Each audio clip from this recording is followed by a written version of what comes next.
Kicking off for Carolina is Cincinnati transfer Ryan Coe. Coe up to the football, and we are underway. Deep kick. That will go right to the back line of the end zone. And just like 58% of his kickoffs were a season ago for Coe, that one is a touchback. South Carolina will start on the 25-yard line on possession number one. Expected starters for the Tar Heels: Des Evans, Kevin Hester, Miles Murphy, and Kaimon Rucker. Seth Gray and Power Eccles at the linebacker spots. You heard Lee say DeAndre Boykins unavailable. And, in fact, Boykins, we have gotten official word, out for the year for the Tar Heels with a lower body injury. We expect Eliza Huzzy at the nickel position. South Carolina is going to start by flipping it out to the far side, and Carolina shuts the door. As coming in to make the hit for Carolina is Huzzy, the East Tennessee State transfer. He shuts down on the little swing pass to Leggett, and that will lose a couple. Lose two for South Carolina and make it 2nd and 12 from the 23-yard line. Ball on the far hash as the Gamecocks go right to left. Quick hitter and a quick tackle. Power Eccles quickly wraps up the receiver, Trey Knox, for South Carolina. No gain on the play. And, Brian, just like that, it's third long. Yeah, South Carolina likes to force you to be disciplined horizontally as well as vertically. And Carolina's done a great job of matching that horizontal passing game and getting the ball carries on the ground. Amari Gaynor into the game, the Florida State transfer, as is Tamari Fox for Carolina. Fox, of course, unavailable last season due to a suspension. He is back and out there for the Heels. Rattler to throw. He's wrapped up but squirts out. Moving out to the right side down the field and incomplete. Knocked away from the intended receiver, Juice Wells. Huzzy able to get a hand in there and break it up. And, Brian, pretty darn nice start for that Tar Heel D. Absolutely. They had a great opportunity right there to finish that drive with a sack, but was unable to come down with it. But great job on the back end of matching coverage and getting a hand on the football to get off the football field. Back to return the kick for Carolina is Huzzy, the junior from LaGrange, Georgia. 179 tackles in his East Tennessee State career. He's going to call for a fair catch on the punt and make it at the 30-yard line. So that's where the Tar Heels will get started. There are a lot of South Carolina fans here. They are specifically huddled right in front of us. So you're getting a lot of South Carolina fan reaction. There are plenty of Tar Heels here. But understand that there are a bunch of South Carolina fans really concentrated in front of us. So the Tar Heels are going to start on their own 30-yard line for the first possession after the 47-yard punt by South Carolina. Drake May in the shotgun. It will be British Brooks, the graduate student from Gastonia, getting the start at running back. May, though, going to roll out to the left, dump it off to Brooks. He's at the 35 and dragged down from behind at around the 38-yard line by Nick Eamon-Warry. But a solid gain on first down of 8 yards for the Tar Heels. So 2nd and 2.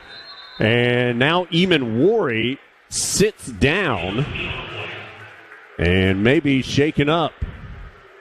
So that'll stop the action. Carolina looking at a 2nd and 2 on the 38. We'll take this opportunity to go through the rest of the starters for the Heels. So Brooks getting the start at tailback. J.J. Jones, Gavin Blackwell, Kobe Paysour, the 3 starters at receiver. Tez Walker unavailable today due to that ineligibility. And we learned before the game, Nate McCollum not available, the Georgia Tech transfer who had 60 catches for the Jackets a year ago. McCollum with a lower body injury out just for today. We don't know about the immediate future. Not expected to be a season-long problem, but out today for Carolina. And tight end Morales is out there. We certainly expect to see Bryson Nesbitt and John Copenhaver as well. Left to right on the O-line, William Barnes, Ed Montelis, Corey Gaynor, Willie Lampkin, the Coastal Carolina transfer at right guard, Spencer Rollin at right tackle. So Carolina moving left to right, 2nd and 2 after Eamon-Warry jogs off under his own power. Turnaround, handoff to British Brooks, pops off one tackle, keeps his feet, has a first down over the 40 to the 43-yard line. Brian, first time we've seen British Brooks since the game against South Carolina here in Charlotte at the end of the 2021 season. Yeah, no doubt, and we got a chance to see British Brooks, and one thing you know about him, he's going to run straight ahead, and he's going to run with a lot of power, and he's a physical runner. B.J. Gibson with the stop for South Carolina. So Tar Heels do get a first down at the 43-yard line. Moving left to right, ball on the far hash. First possession for the Heels. Quick hitter near side to Pesor. Pesor angles up the field, crosses midfield, and he's into South Carolina territory. Stone Blanton, the middle linebacker, bangs him down at the 49, but a gain of 8 will make it 2nd and 2. Carolina has had 2 first down plays, gained 8 on both of them.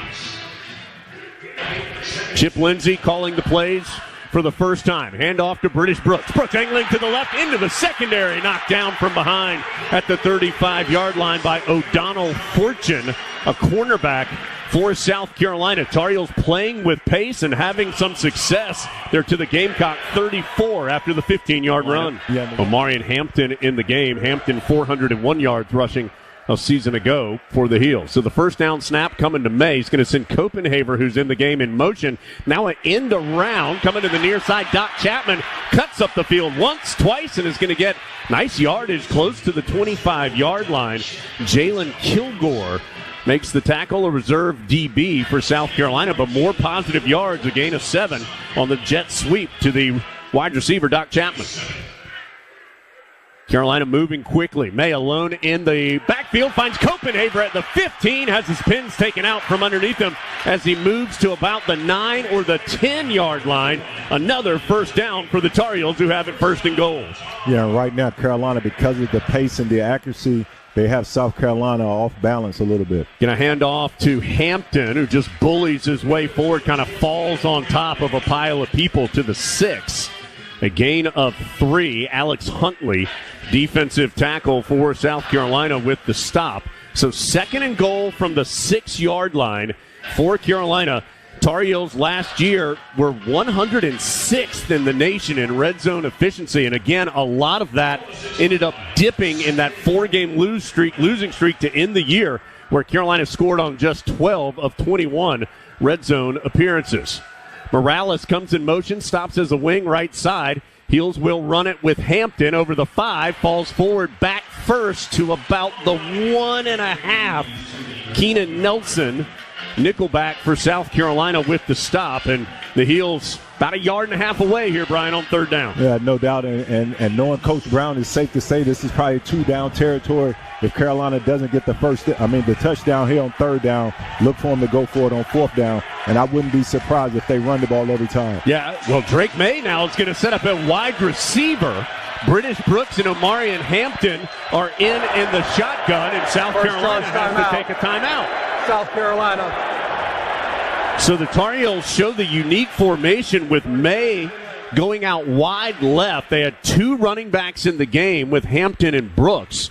And Shane Beamer elects to take one of his 3 first-half timeouts to talk about it. We'll see if Carolina comes back out in the same formation or not. All right, lots been happening here at the start. Let's get down to the sideline. Talk to our Pinehurst Resort sideline reporter. That's Lee Pace. Lee, what's up? Open weekend for the NFL, Jones, for a lot of ex-Tar Heels here in the Bank of America Stadium. And on the sideline, Mac Brown just came over, said hello to Sam Howell, Josh Brown, and De'Ami Brown, who are all standing side by side here on the south end of the Carolina end zone. You mentioned the South Carolina crowd is probably about 60% or 2/3 full of South Carolina fans. So far a good start for the Tar Heels to take them all off their cheering edge. See if Carolina comes out in that same formation. Nope, May's going to come out and go under center. Tight, everybody's on the line of scrimmage. Quick toss sweep to the left, and Hampton pushes forward. Yes, touchdown, Carolina. The Tar Heels hit pay dirt on their first possession of the season. The quick toss sweep, everybody was tight on the line for the Tar Heels. Nobody split out wide. Quick toss sweep. There is a flag down. It is on South Carolina for illegal participation. They had too many men on the field. Tar Heels obviously going to decline that. And Brian, a lot of interesting things on that first drive. Tar Heels run the ball effectively, spread it around, and they're in the end zone for 6. Yeah, efficient passing game, but power running by Hampton and also British Brooks, and that's what you want to see out of this Carolina offense early on. So it's Cincinnati transfer Ryan Coe, who's the starter at the kicker spot for the Tar Heels, and his first boot as a Carolina player is true, and so that makes it 7-0. Tar Heels marched down the field on their initial drive, 9 plays, 70 yards, 3:55 off the clock on the drive for the Heels, and they're up 7-0 with 9:50 to go in the first quarter. For Hampton, Brian, it's his 7th touchdown rushing of his Tar Heel career, 8th total touchdown as a Carolina football player. Yeah, Carolina went off unbalanced on that touchdown run where they only had 2 blockers on the right side of the offense. They had to go. Then they had Nesbitt at the tight end, and then they had everybody else on the left side, and then they just run the powered pitch to Hampton, and Hampton was able to lower his pads and power the football in the end zone. That was the only third down of the drive for the Tar Heels, was the touchdown run. May, 3 for 3, 34 yards on the drive, and Carolina ran the ball 6 times for 36 yards. That included a run by Doc Chapman on the jet sweep. So Brooks had 20 yards, 7 for Chapman. Hampton finished with 8 yards rushing on that drive for Carolina. So Tar Heels ready to kick it away with the early 7-0 lead. Coe will be booting it deep again. Again deep for South Carolina to carry on Joyner on the left hash. Right hash is Xavier Leggett. As Coe ready to go. 9:50 to go, first quarter. End over end kick, again into the end zone, and again a touchback. As South Carolina will start on the 25. Let's check back in with Lee Pace. One thing we have noticed about Ryan Coe since he came to Chapel Hill, Jones, is the football has a different sound coming off his foot. It has in place kicks, it has on kickoffs. He has kicked field goals of 57 or 52 and 54 yards at Cincinnati. He also played at Delaware. So obviously, at least for right now, he has won the kicking job from Noah Burnett from last year. Things moved so quickly on that first South Carolina drive. Didn't get to finish the Tar Heel defense. Marcus Allen and redshirt freshman Tayon Holloway, the 2 starters at corner. Don Chapman and Gio Biggers, the 2 safeties for Carolina. South Carolina is going to go on the ground on first down, trying to go to the right side, and Kevin Hester bottles up the run by Joyner for a short gain.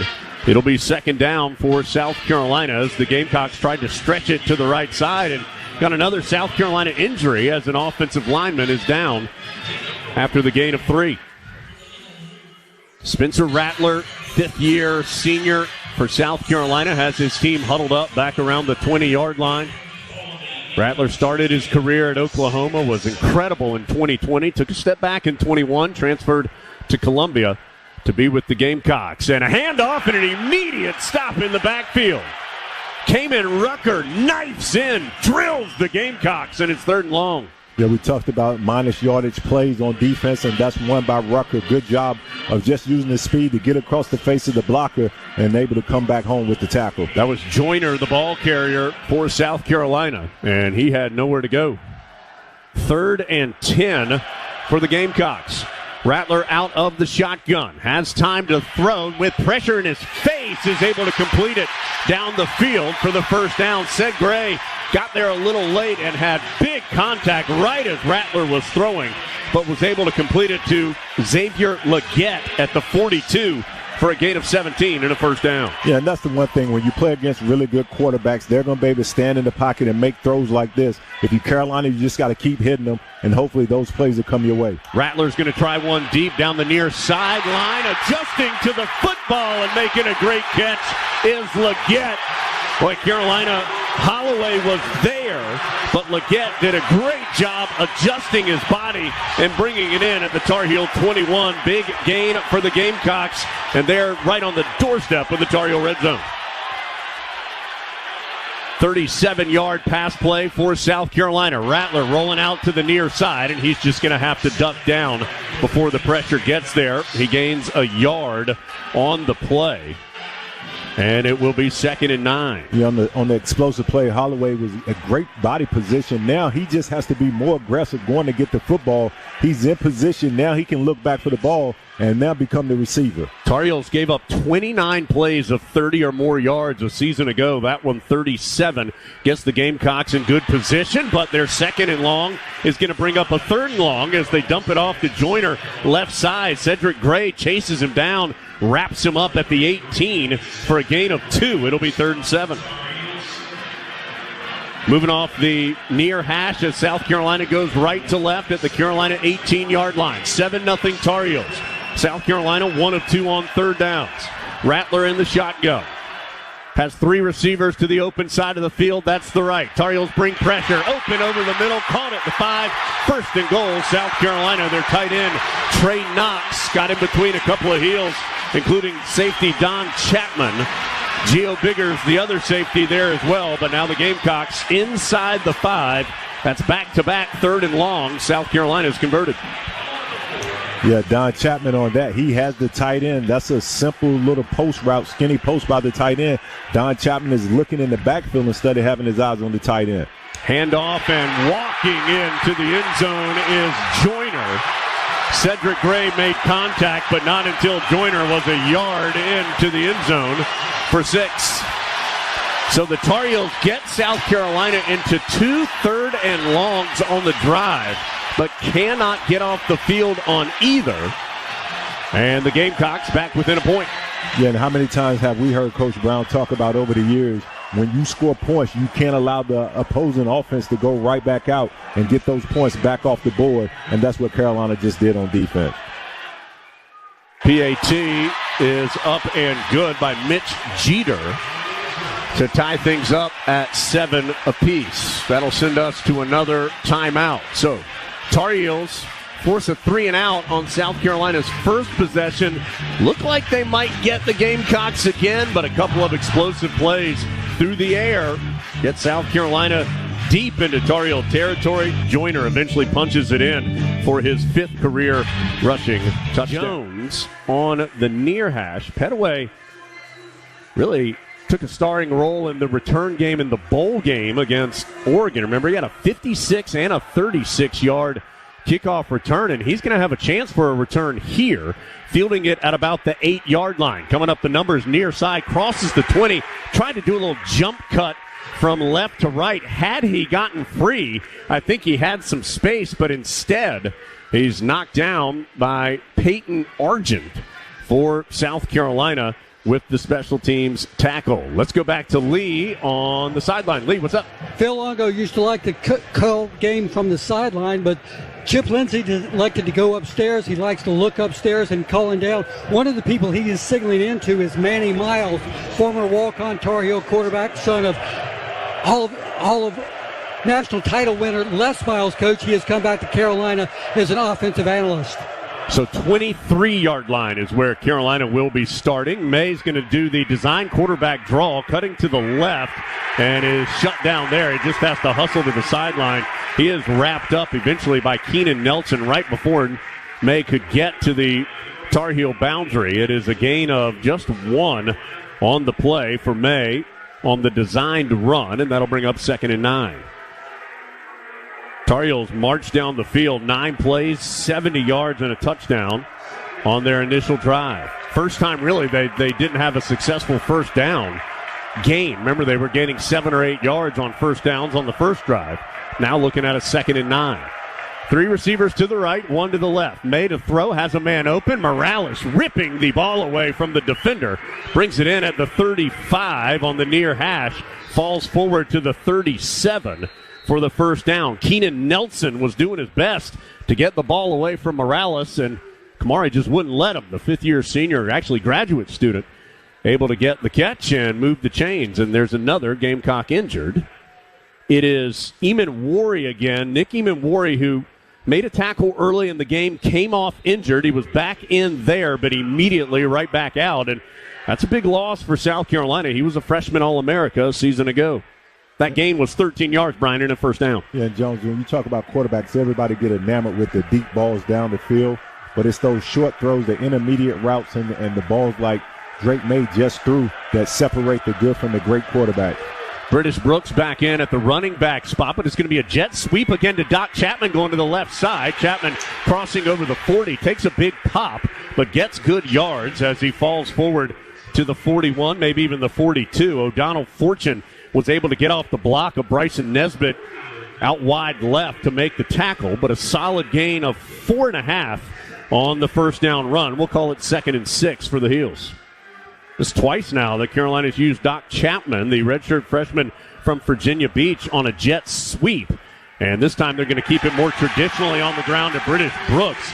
Brooks actually fought his way for a couple of yards on the play. He was hit immediately by Stone Blanton, was able to actually work his way for 2 yards to bring up a third down. But nice job by British to keep his legs churning and make this 3rd and 4 instead of 3rd and long. Tar Heels on the far hash as they move left to right. Ball on the Carolina 43-yard line. Heels need 3, maybe 4 yards for the first down. May to throw, does so quickly, complete at midfield on the far sideline. Heels will move the chains. British Brooks out of the backfield makes the catch. Yeah, and Jones on that, they just spread, go empty, and then allow Drake May just to do his thing. Pick the matchup that he likes. He liked British Brooks on the linebacker, and then he just went with that on the option route. Tar Heels 2 for 2 on 3rd down. May 6 for 6 in the ball game thus far, 51 yards. Ball marked officially at the Tar Heel 49, so still on the Carolina half of the field.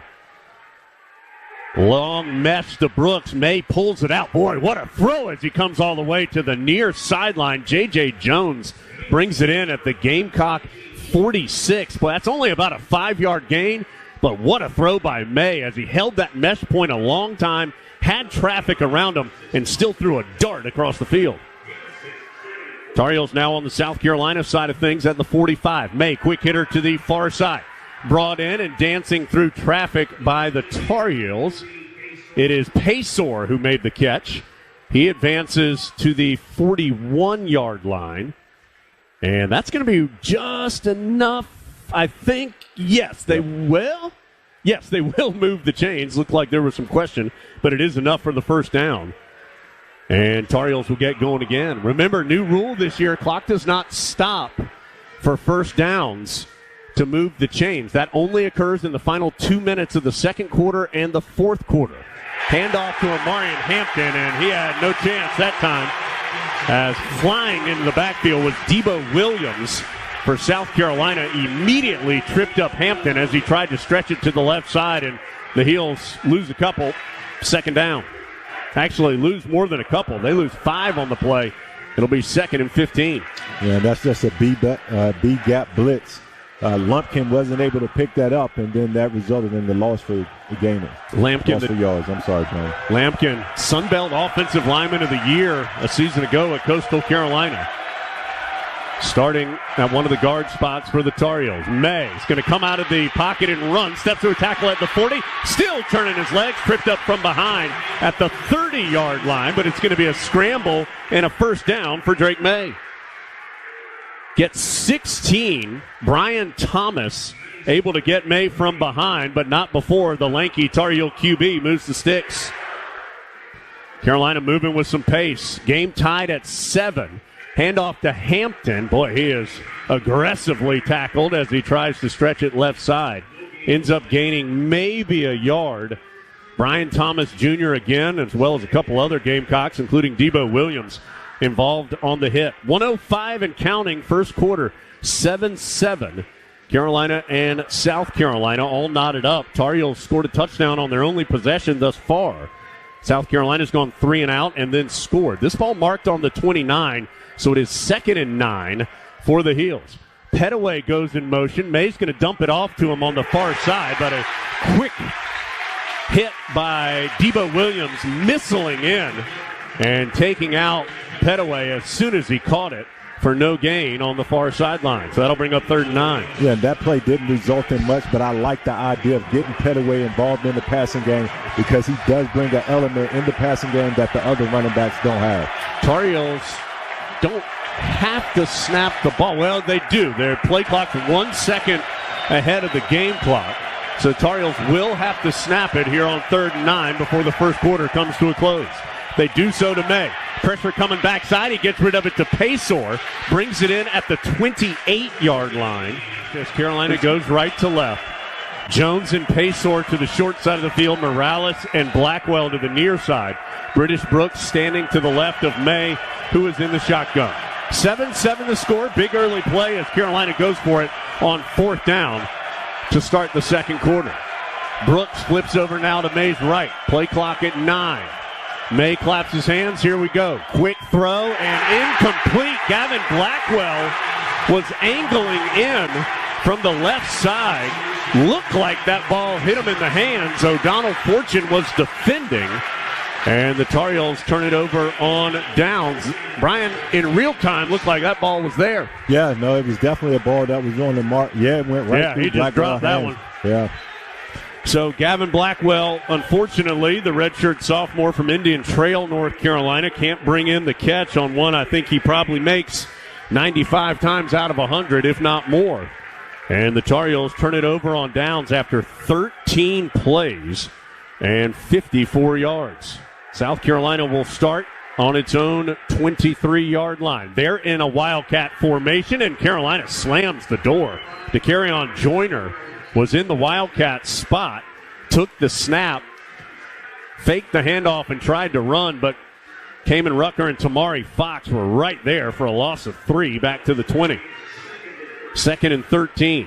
Gamecocks moving quickly. They'll hand it off to Joyner. He was able to squirt through the first line, but then tripped up as he crosses the 25 to the 26. He gets 6 yards on the play. It'll bring up 3rd and 7. South Carolina 2 of 3 on 3rd downs. Both conversions on the last drive helping set up their touchdown. Yeah, defensively, you do all your work on 1st and 2nd downs to get in this opportunity at 3rd and long. Now make a play. Rattler in trouble, and down he goes in the pocket. Cedric Gray helps take Rattler to the turf, and South Carolina goes 3 and out. Yeah, more importantly, that's a sack. Carolina's been really aggressive on 3rd down. They're getting that Spencer Rattler, even if they're not sacking him. They're making him uncomfortable in the pocket, and they're making him have to change his launching pad. Rattler also got his feet tangled up with Sidney Fugar, 42, one of the offensive linemen for South Carolina. That aided in Gray being able to get to the Gamecock QB. So Tar Heels fail to get it on 4th down inside the Gamecock 25, but then get a quick 3 and out. Huzzy calls for the fair catch. Boy, he had to charge way up to make it, and he does so at the 38-yard line of the Tar Heels. Tar Heels snapping it off the 38-yard line. May going to keep it on the ground, coming to the near side. Brooks spins forward to the 40-yard line, maybe the 41, a gain of 2 or 3, and it's 2nd down.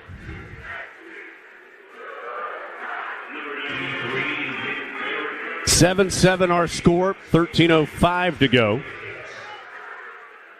in the second quarter. Tar Heels' 3rd possession of the game. They've moved it nicely both times.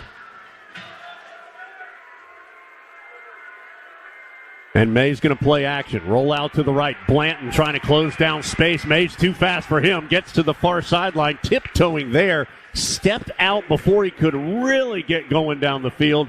Steps out at the 44-yard line. It's a gain of 4 and brings up 3rd and 4.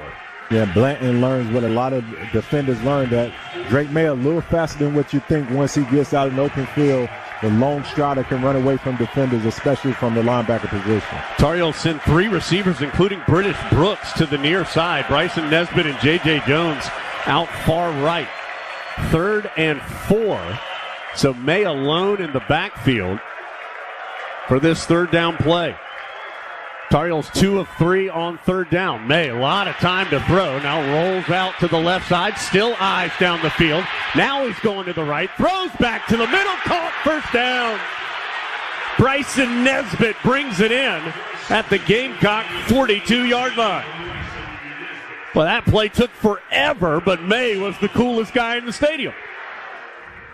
Yeah, and when you talk about quarterbacks being athletic, a lot of people think about them having to run with the football. But that's a great example right there, being athletic, stand in the pocket, keeping your eyes downfield, and waiting for a receiver to come open and pick up the 1st down. Officials have stopped the action. South Carolina is making a substitution. Tonka Hemingway, defensive tackle, checking in. TJ Sanders coming out. Not sure why South Carolina... why the officials... There's a malfunction with the play clock. We're keeping that on the field. So you heard referee Derek Hatton say a malfunction with the play clock. That's a tough one to not be able to see if you're out on the field. That play officially to the South Carolina 43-yard line, so a gain of 13 on third down. Tar Heels moving right to left, ball on the near hash, 7-7 game, 11:30 to go in the second quarter in Charlotte. May, delayed play action, pump fake, comes to the near side, can't quite step through the last tackle as Debo Williams trips him up, but May still gets positive yards over the 40 to the 38-yard line for a scramble gain of 5. May was Carolina's leading rusher a year ago, 9th best in the ACC at nearly 50 yards a game. He finished just under 700 yards total rushing last season.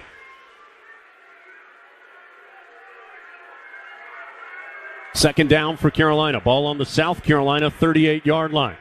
Heels run it right up the gut with Hampton. He is maybe a yard shy of the first down, yes, at the South Carolina 34. So he gains 4, going hard up the gut. Tar Heels moving quickly. They're going to keep it on the ground with Hampton, and I do believe he has enough. Yes, gain 2 to move the chains. Tar Heels now 4 of 5 on third down, and the drive stays alive. DQ Smith, sophomore from Columbia, safety for the Gamecocks, made the tackle. Yeah, Jones, Carolina haven't really been aggressive right now, throwing the ball down the field. I look for them here, especially right now with nobody. If they go single safety high, nobody in the middle of the field for Carolina look to take a shot. And that is the defense the Gamecocks are in. Just one safety back, 2 receivers to either side of the formation for the Heels. May is going to throw. He does try it deep near side, but overshoots the intended receiver, Paysor. Paysor had some space. May just a little bit too much. Yep. Incomplete. Yeah, that's one of the ones as a quarterback, you got to keep the ball in the field of play to give your receiver a chance to make a play on the football. Paysor was trying to make a really difficult over-the-shoulder catch while minding the near sideline around the 5-yard line and just ran out of real estate. 7-7 the score. 9:56 to go, second quarter. Tar Heels on the Gamecock 32, 2nd and 10. They'll keep it on the ground. Leaping over the 30-yard line is Hampton. Jalen Kilgore with the stop. Gain of 3 to the 29. And it brings up 3rd and 7. Tar Heels, that is carry number 17 already for Carolina. For 68 yards, they've thrown it 13 times. May not wasting any time. And a flag comes in.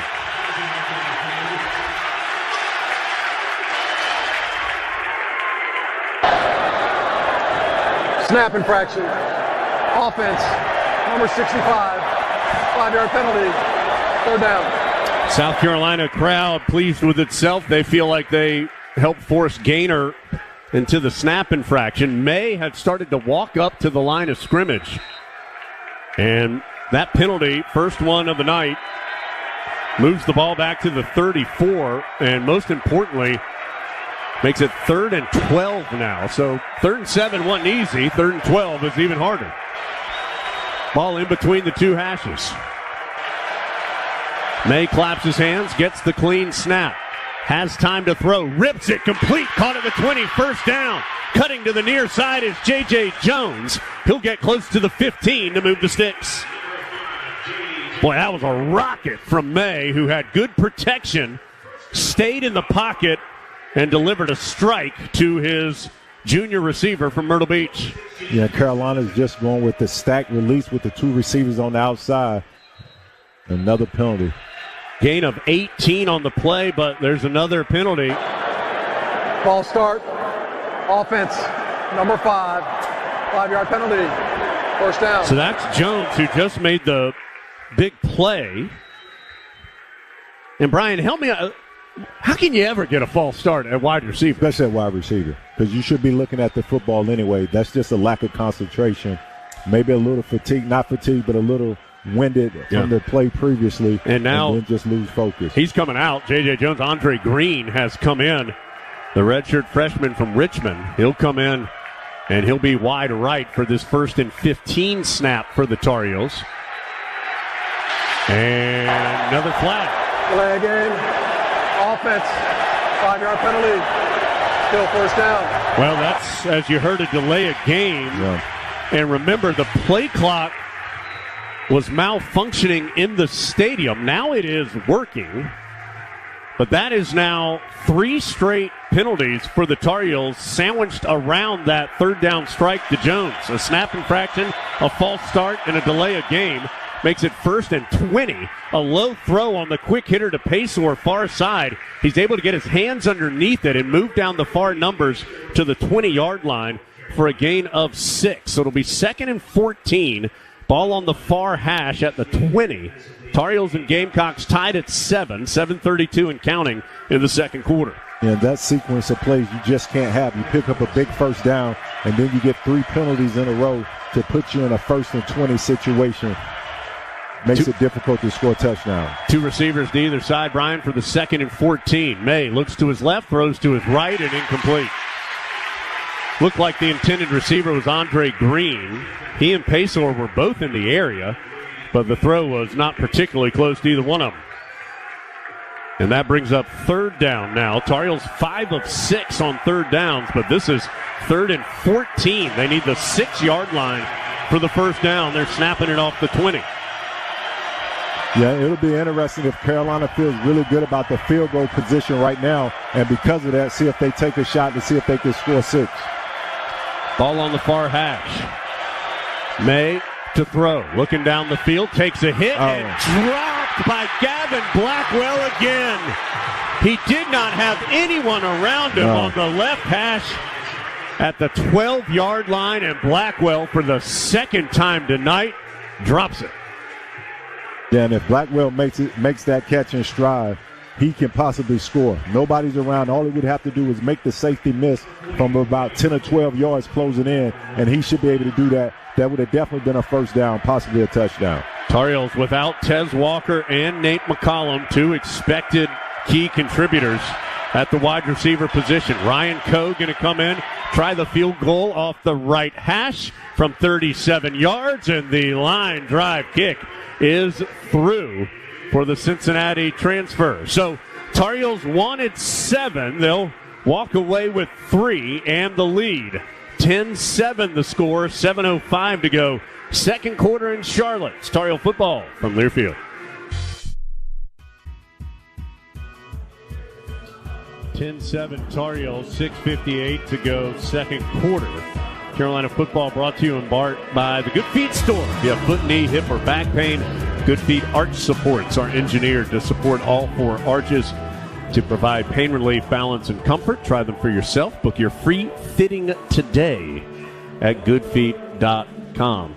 It has been an aggressive crowd for both sides here tonight, so it takes a lot to get them both to come together for one thing, but they're all going to sing Margaritaville here. Of course, the great Jimmy Buffett, unfortunately, passing away yesterday at the age of 76. But everybody here in Bank of America Stadium enjoying one of his massive feel-good hits here with 6:58 to go in the second quarter. Brian, 10-7. I mean, I don't know what you Carolina's played pretty well. There have been a couple things, obviously those penalties, a couple drops, a moment or two in the secondary, but I think in total, Carolina's got to feel pretty good about where it is right now. No question. I think it's a good, well-played football game early on. Both teams are playing aggressive, they're physical, and Coach Brown's understand with Blackwell, he's dropped 2 balls, but he's seen them all summer. He understands he can catch the football, so for Coach Brown, it's making sure that your player stays comfortable. Rattler, a play action, and a wide-open receiver nearing midfield, and now carrying tacklers with him is Xavier Leggett. Leggett found a soft spot in the Tar Heel defense at around midfield, and then he pushed all the way into Tar Heel territory. So those explosive plays through the air, they were killers a year ago. And South Carolina moves to the Tar Heel 43. Quick hitter on the next play. Gets it to the outside, knifing through several Tar Heels. Well, it looked like Carolina had that thing bottled up, but instead, Amarian Brown was able to dance through multiple Tar Heel defenders inside the 25. South Carolina back-to-back big gainers. They're at the Tar Heel 23-yard line. Trying to run to the left side, and that time, no sir. Miles Murphy able to chase down the quick back Juju McDowell. McDowell 5'9", 180. Murphy 6'5", 310, and was still able to run him down. Yeah, Murphy was hampered a little bit last year with injuries, but right now he looks true to form of 2 years ago, being quick and explosive off the football. 29 and then 20 yards for South Carolina on those back-to-back big plays. And they're passing again to the flat near side. McDowell wide open inside the 5, and he's shouldered down by Gio Biggers at the 2. But Brian, too many open receivers on this sequence for South Carolina. No doubt. These are the plays you can't give away. You got to make them earn it. And right now, that's just the coverage bust, and you can't allow South Carolina to get free plays like that. Handoff to McDowell, and he is in to the end zone. The Tar Heel secondary gets sliced apart, and McDowell ends up heading in for the first lead of the night for the Gamecocks.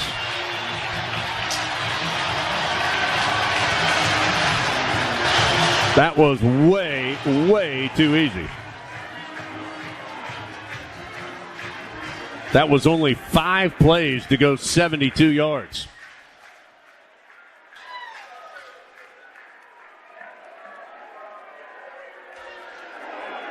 So 13-10 now, South Carolina with its first lead. Just a minute 49 off the clock.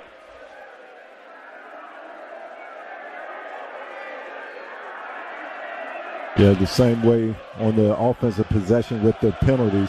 Carolina comes out and have 2 coverage bursts, and you just can't do that when you're playing a good football team. This is going to be an evenly matched game. You can't give away plays like that. You have to make South Carolina earn every first down and especially every touchdown. Penalty on the extra point. Rattler now 8 of 9 for 140 yards. South Carolina has only run the ball for 4 yards on 10 attempts, but it is the passing that is killing the Heels. Rattler with 140 yards in total, 69 on that drive on 3 completions. Offside. Defense. Jumped in the neutral zone, causing the offense and player to move. Penalty is half the distance. Try. The 2 quarterbacks, May 13 of 17, 110 yards. Rattler 8 of 9, 140 yards. Tar Heels have run the ball much more effectively, but South Carolina has used those big plays through the air. Gains of 20, 29, 37 on a previous drive.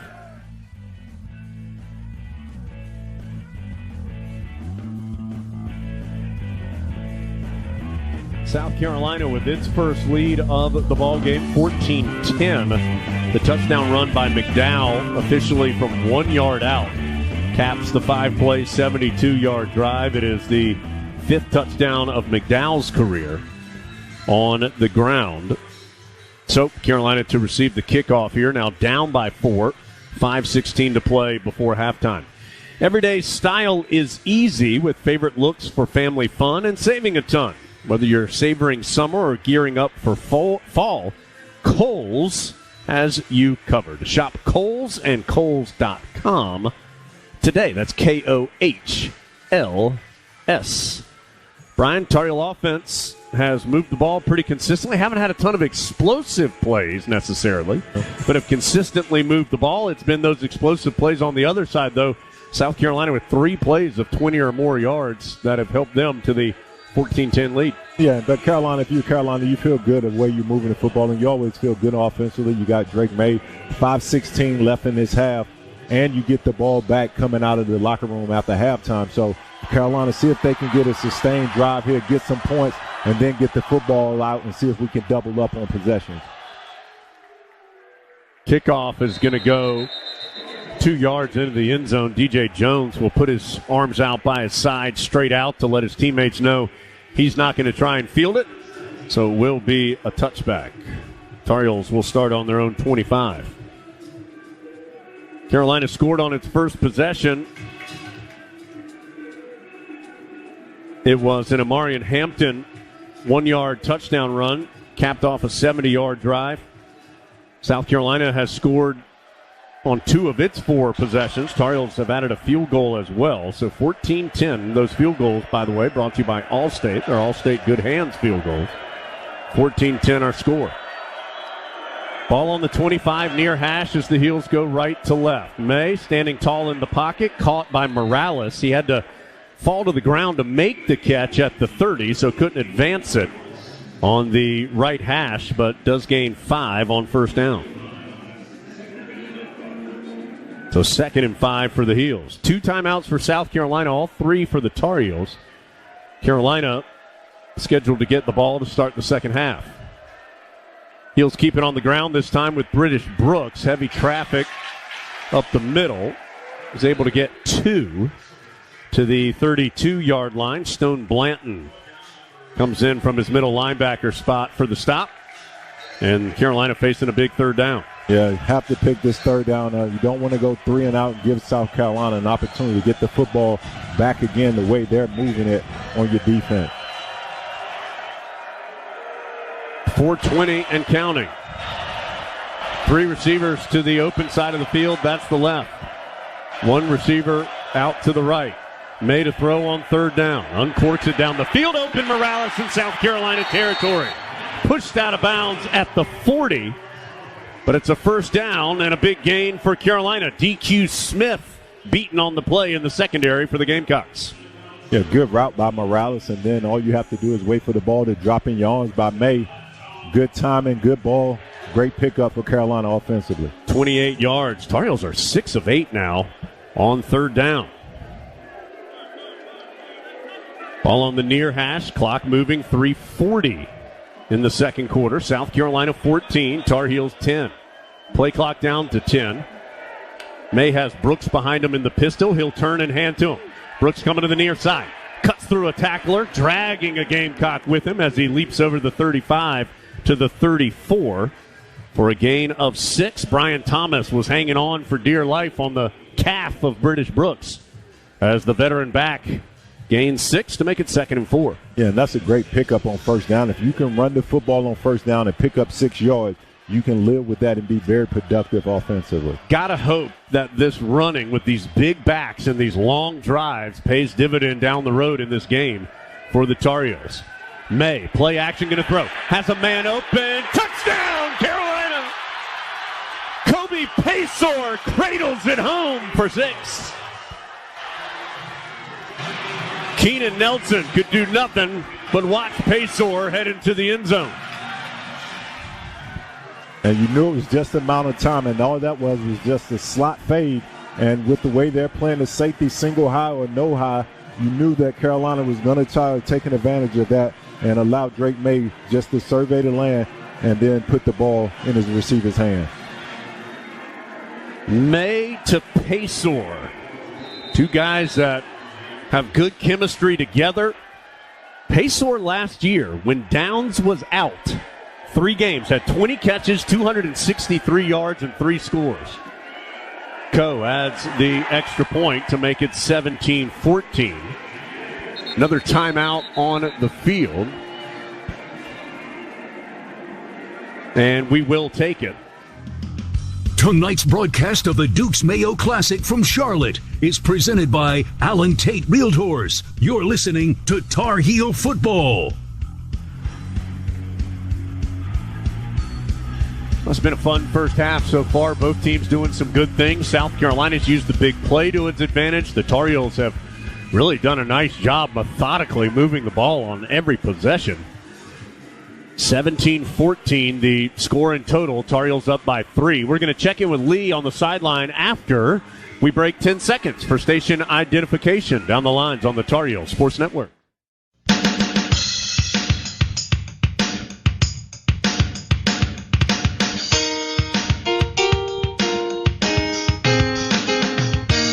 Lead back. That looks like a kickoff off the foot of Ryan Coe, and it will indeed be one. Coe, big for a kicker. He's 6'3", 225. Started his career at Delaware before transferring to Cincinnati, and now a graduate transfer with the Tar Heels. Made a 37-yard kick earlier in this game. He was 19 of 23 on field goals a season ago for the Bearcats. South Carolina going left to right will have it at the 25-yard line. Let's see if the Gamecocks stay in the air, where they have been very effective with 140 yards passing compared to just 4 yards rushing. They are going to run it on first down, and the Tar Heels shut the door again. Power Eccles has his helmet pop off on the tackle, so he is going to have to exit the field as he stops Joyner for a gain of just 1. That's going to give Carolina a chance to put in Amari Campbell, true freshman from Manassas, Virginia. They really like this youngster. Not sure they thought they'd be throwing him in right this second, but he's going to come in for at least one play. Of course, when your helmet comes off, you are required to leave the field for at least one snap. Campbell, 6 feet, 230 pounds, has done well in the preseason. Quick hitter to Amarian Brown, near side, steps through 2 Tar Heels, and is able to dance down the near sideline for the first down. There's a Gamecock down. Amarian Brown, the Georgia Tech transfer twice now, has just caught a little swing pass and then made Carolina pay. That time Don Chapman couldn't bring him down. The injured Gamecock is Xavier Leggett, and he's had a nice game to this point for South Carolina. 3 catches, 82 yards. And he's a big man at 6'3", 227. That play for South Carolina gains 19 yards to the 45-yard line. And, Brian, that's just tackling there. I mean, a couple times Brown happened on the last drive, just caught it in space. Tar Heels had guys there but couldn't take him down. Yeah, Brown is very shifty and quick in short area. But you got to make that tackle. Don Chapman, you got him in between 2 players. You got to be able to tackle him in the alley. Clock moving, 2:25 and counting. Second quarter, Carolina 17, Gamecocks 14. South Carolina tries to run it, and again, Tar Heels slam it shut. This time it's Rucker working his way into the backfield and tripping up Joyner for a loss of a couple. South Carolina just unable to get anything going at this point on the ground, but their passing attack has been the difference. That'll bring up 2nd and 12, and a penalty flag comes in. I think South Carolina moved. Yeah. Prior to the snap, false start. Offense, number 3, 5-yard penalty. Second down. That's the first penalty of the night on South Carolina. That's on Juice Wells, their talented receiver. Tar Heels have been flagged 4 times for 16 yards. So it moves it back to the 38-yard line and will bring up a 2nd and 17 now for South Carolina. Rattler empties out the backfield, throws the flare to the far side to Joyner. Joyner gets back to the sticks, but here comes a flag. I think maybe Tar Heels are indicating there was a hold on the edge. And that appears to be the initial call. Holding. Offense, number 89, 10-yard penalty, second down. Omega Blake, reserve receiver, got too handsy on the edge, and that's going to put South Carolina farther back. Remember, that's a spot foul, so they're only going to lose 4 yards in total on the penalty because the hold happened down the field. That brings up now 2nd down. Should be 21 for South Carolina. Clock is at 1:37. Gamecocks 2 timeouts. Tar Heels have 3. Scoreboard here in Bank of America is incorrect as South Carolina snaps it wide open at the 45-yard line, and bringing it in for South Carolina is Luke Doty. That's the backup quarterback, Luke Doty, who makes the catch and advances to the 46-yard line for a gain of 12. It still brings up a 3rd and long. South Carolina has already snapped it. Rattler under pressure, dancing and dropping down. Cedric Gray ushers Rattler to the turf. The clock's still running. If I'm Carolina, I call timeout. Yep, 57 seconds. That would bring up 4th down. Unclear why Carolina wouldn't take a timeout here. Clock's at 49 seconds. South Carolina can run this down to 25 seconds or so. I don't get it. You got 3 timeouts left. Mac Brown, no urgency for Coach Brown here. Remember, Carolina is scheduled to get the ball to start the second half. Second charge timeout. South Carolina. So 30 South seconds. Carolina runs the clock down to 1 and takes the timeout. If it was me, I would have used my timeout after second Please down. reset and the third game down. clock to 26 seconds. The sack, 2-6. the Thank sack, you. by the way, moves the ball back to the 42-yard line. Bo Atkinson given half of that sack as well, in addition to Gray. So the youngster from Leesville Road, in addition to the veteran from Charlotte, combine on the sack. And it is 4th down for South Carolina. Yeah, Jones, after the penalty, I would have used my timeout after the second down in the third down situation. Then when you stop and you get the sack, use your timeout again, because now you got 3 timeouts left, but you only have 26 seconds. South Carolina does quickly kick it away. Spiraling punt. Tar Heels get out of the way. Huzzy fooled about 4 Gamecocks as he acted like he was going to retrieve it at around the 15 on the near side. The ball bounced at the 10 all the way on the far sideline and went into the end zone for a touchback. With the way Carolina handled that, I would assume the Tar Heels are just going to take a knee and head into the locker room with a 3-point lead and scheduled to get the ball, but we'll find out. Yeah, you allowed probably a minute and a half to go off the clock that you could have used and still left and still had a timeout remaining. Tar Heels elect, though, to take the 3-point lead because, they are going to set up just to take a knee. Clean snap to May. He'll take the knee. And South Carolina won't use its last timeout. Both teams will head into the locker room. Tar Heels in their all blue tonight. Blue helmets, blue jerseys, blue trousers. Looking to return this kick from right to left. Get the final 30 minutes of regulation here in Charlotte going. A 1-yard Amarian Hampton touchdown run. A Kobe Paysor 34-yard touchdown reception. A Ryan Coe 37-yard field goal in between those two. That the Tar Heels scoring. South Carolina has a 4-yard touchdown run by DeCarrion Joyner and a 1-yard touchdown run by Juju McDowell. 17-14 our score. So Jeter to kick it off. Petaway, near hash, Jones far hash, returning right to left. And it is an onside kick to start the half. Both teams pile on the football, and South Carolina comes out of there with it.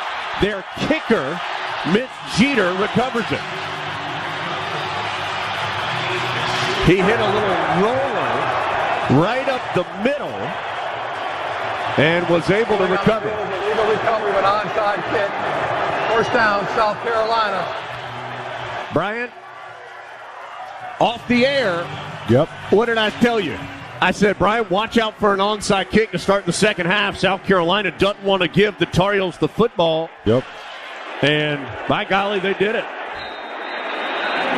So South Carolina's going to start at the 47-yard line. And Rattler looking for a deep ball. Steps out of trouble in the pocket. Now throws and incomplete as it was juggled and dropped by a sliding Trey Knox at the Tar Heel 35. So South Carolina starting on its own 47-yard line after the recovery on the onside.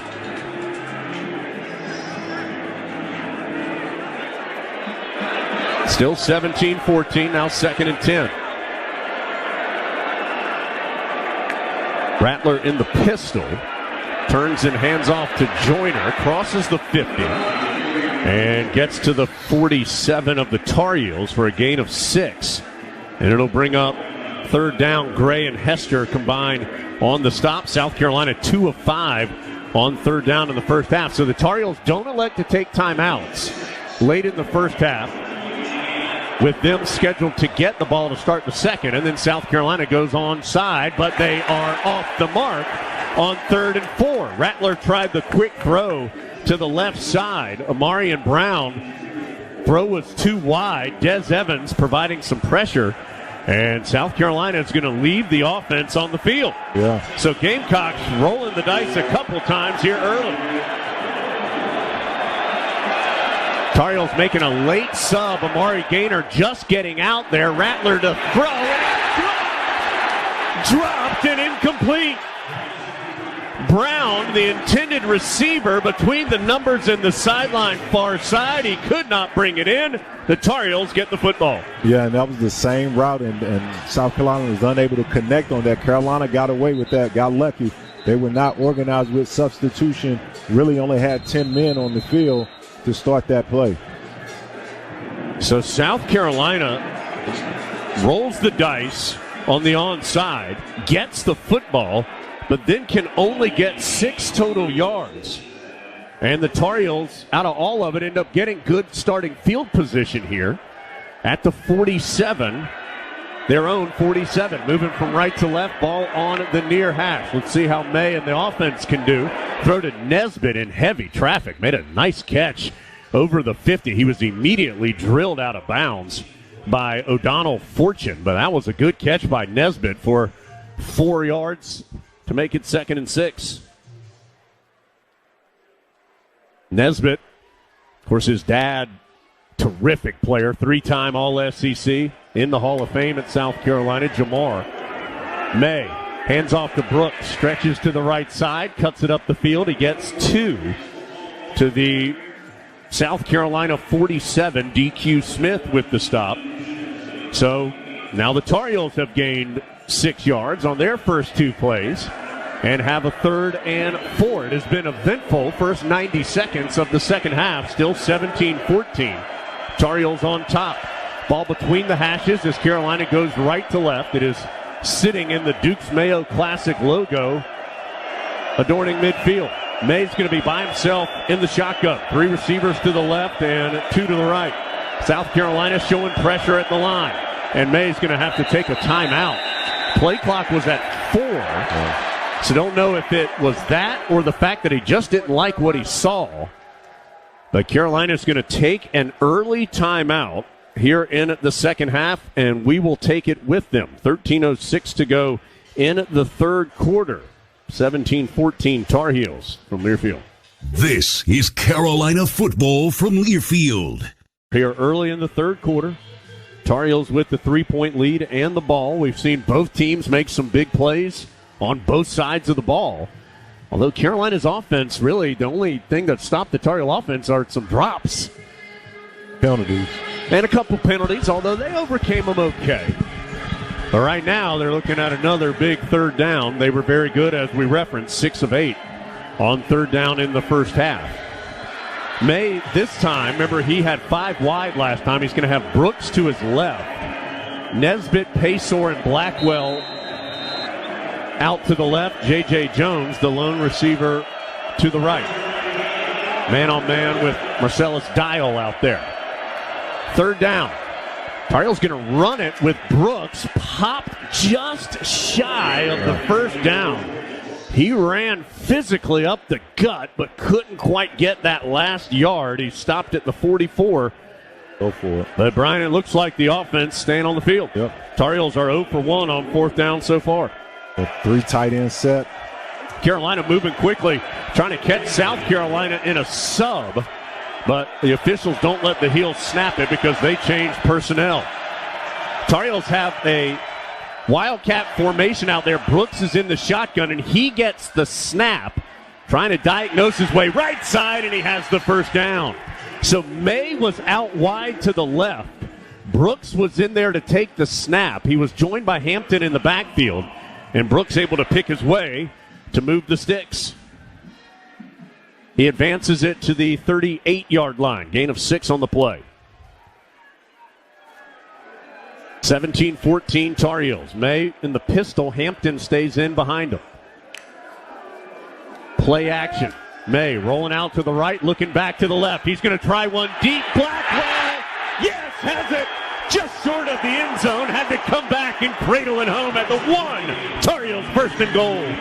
Yeah, Blackwell check it. That's, I believe that was Jones, actually, Brian, who made the catch. We'll double check it for Carolina. Tar Heels, though, not wasting any time. And they sprint into the end zone for the touchdown. Carolina moves quickly, and Hampton right up the gut for 6. It was Blackwell right the first time. Number 2, not number 5. Blackwell right up the middle of the field for the big catch, and then Hampton right up the center of the line for 6. So that was a 37-yard pass to Blackwell, and then the 1-yard touchdown run by Hampton, his second of the day. 23-14. Coe to try and add the extra point, which he does. So, Tar Heels up 10, 6 plays, 53 yards in 2:43. 11:35 on the third quarter clock. Hampton's second touchdown of the day and 8th rushing touchdown of his Tar Heel career. Drake May, 18 of 22, 219 yards. And, Brian, we talked about Blackwell, who had a couple of big drops. Yep. But, man, that throw maybe a little shorter than May wanted it. Nice adjustment by Blackwell to come back and get it. Yeah, absolutely. And we talked about his drops, but that's how you make up for misplays. You make a play and give Blackwell credit for staying focused. And you also have to give the O-line credit, too, because Drake May hasn't been touched in the pocket. He's only been touched when they run the ball. So the offensive line, they're running the football effectively, and they're keeping Drake May clean in the pocket. So 11:35 to go, third quarter. Tar Heels now with a 10-point lead. We'll check in with our Pinehurst Resort sideline reporter Lee Pace in just a moment. But Coe about ready to kick it off. Coe checks on both sides to his teammates, jogs up.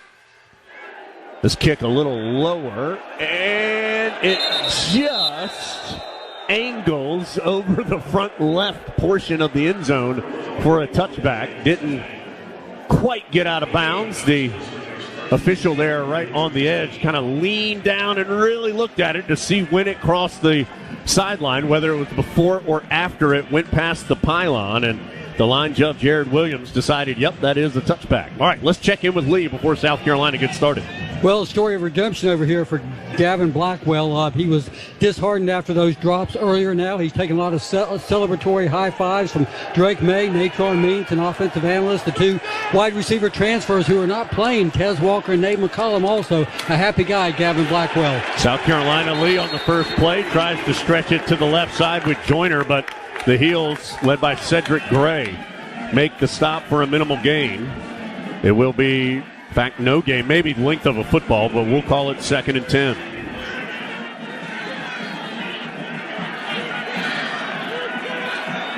Rattler in the shotgun. Tar Heels up by 10. Gamecocks keep it on the ground, and again, nothing doing. Joyner kind of got his feet tangled up. Plus, there were plenty of Tar Heels in the area to again drop the Gamecock running back for no gain. 3rd and 10. Yeah, and this is a big third down because right now, Carolina defensively, you playing well. Your offense is cooking. If you can get them 3rd and out for South Carolina to punt the football, get the ball back in May's hand again. Heels up 10. South Carolina 2 of 6 on 3rd down. Gaynor coming in pressure off the side, and down goes Rattler. Gaynor takes him down. From Tallahassee to Chapel Hill, he takes Rattler to the turf. And I like the play call and be aggressive, force the issue, give your defense a chance to go out there and make a play and not just be reactive. North Carolina receiving team number 21 is now number 42. 21 is now number 42. So South Carolina's had the ball twice this half. They've run 7 plays. Turned it over on downs, and assuming nothing tricky here, they go 3 and out. Kick is away. Huzzy, a long run to make the fair catch at the 45-yard line. So Carolina's going to get good field position as well, starting on their own 45 with a 10-point lead. And 9:54 to go in the third quarter. Let's check in again with Lee. Amari Gaynor's Twitter, well, I guess it's X handle now. Now that Twitter has gone under Jones is Amari Ferrari, so that says a lot about his mindset, both his speed and his optimism and his confidence in his pass rushing ability. Just a 37-yard punt there for Kai Kroger. Yeah, I tried to get that handle on Twitter, Lee, but it was already taken, so it's all right. I'll have to deal with it. Carolina on the move. May, play action, rolling out. Pressure coming, throws across his body to Copenhaver, who crosses midfield. Copenhaver at the 45, at the 40 of the Gamecocks. Tripped up at around the 38. May, rolling to his left, came back to the middle of the field to his tight end Copenhaver, officially down to the 39-yard line for a gain of 16. Tar Heels up 24-14.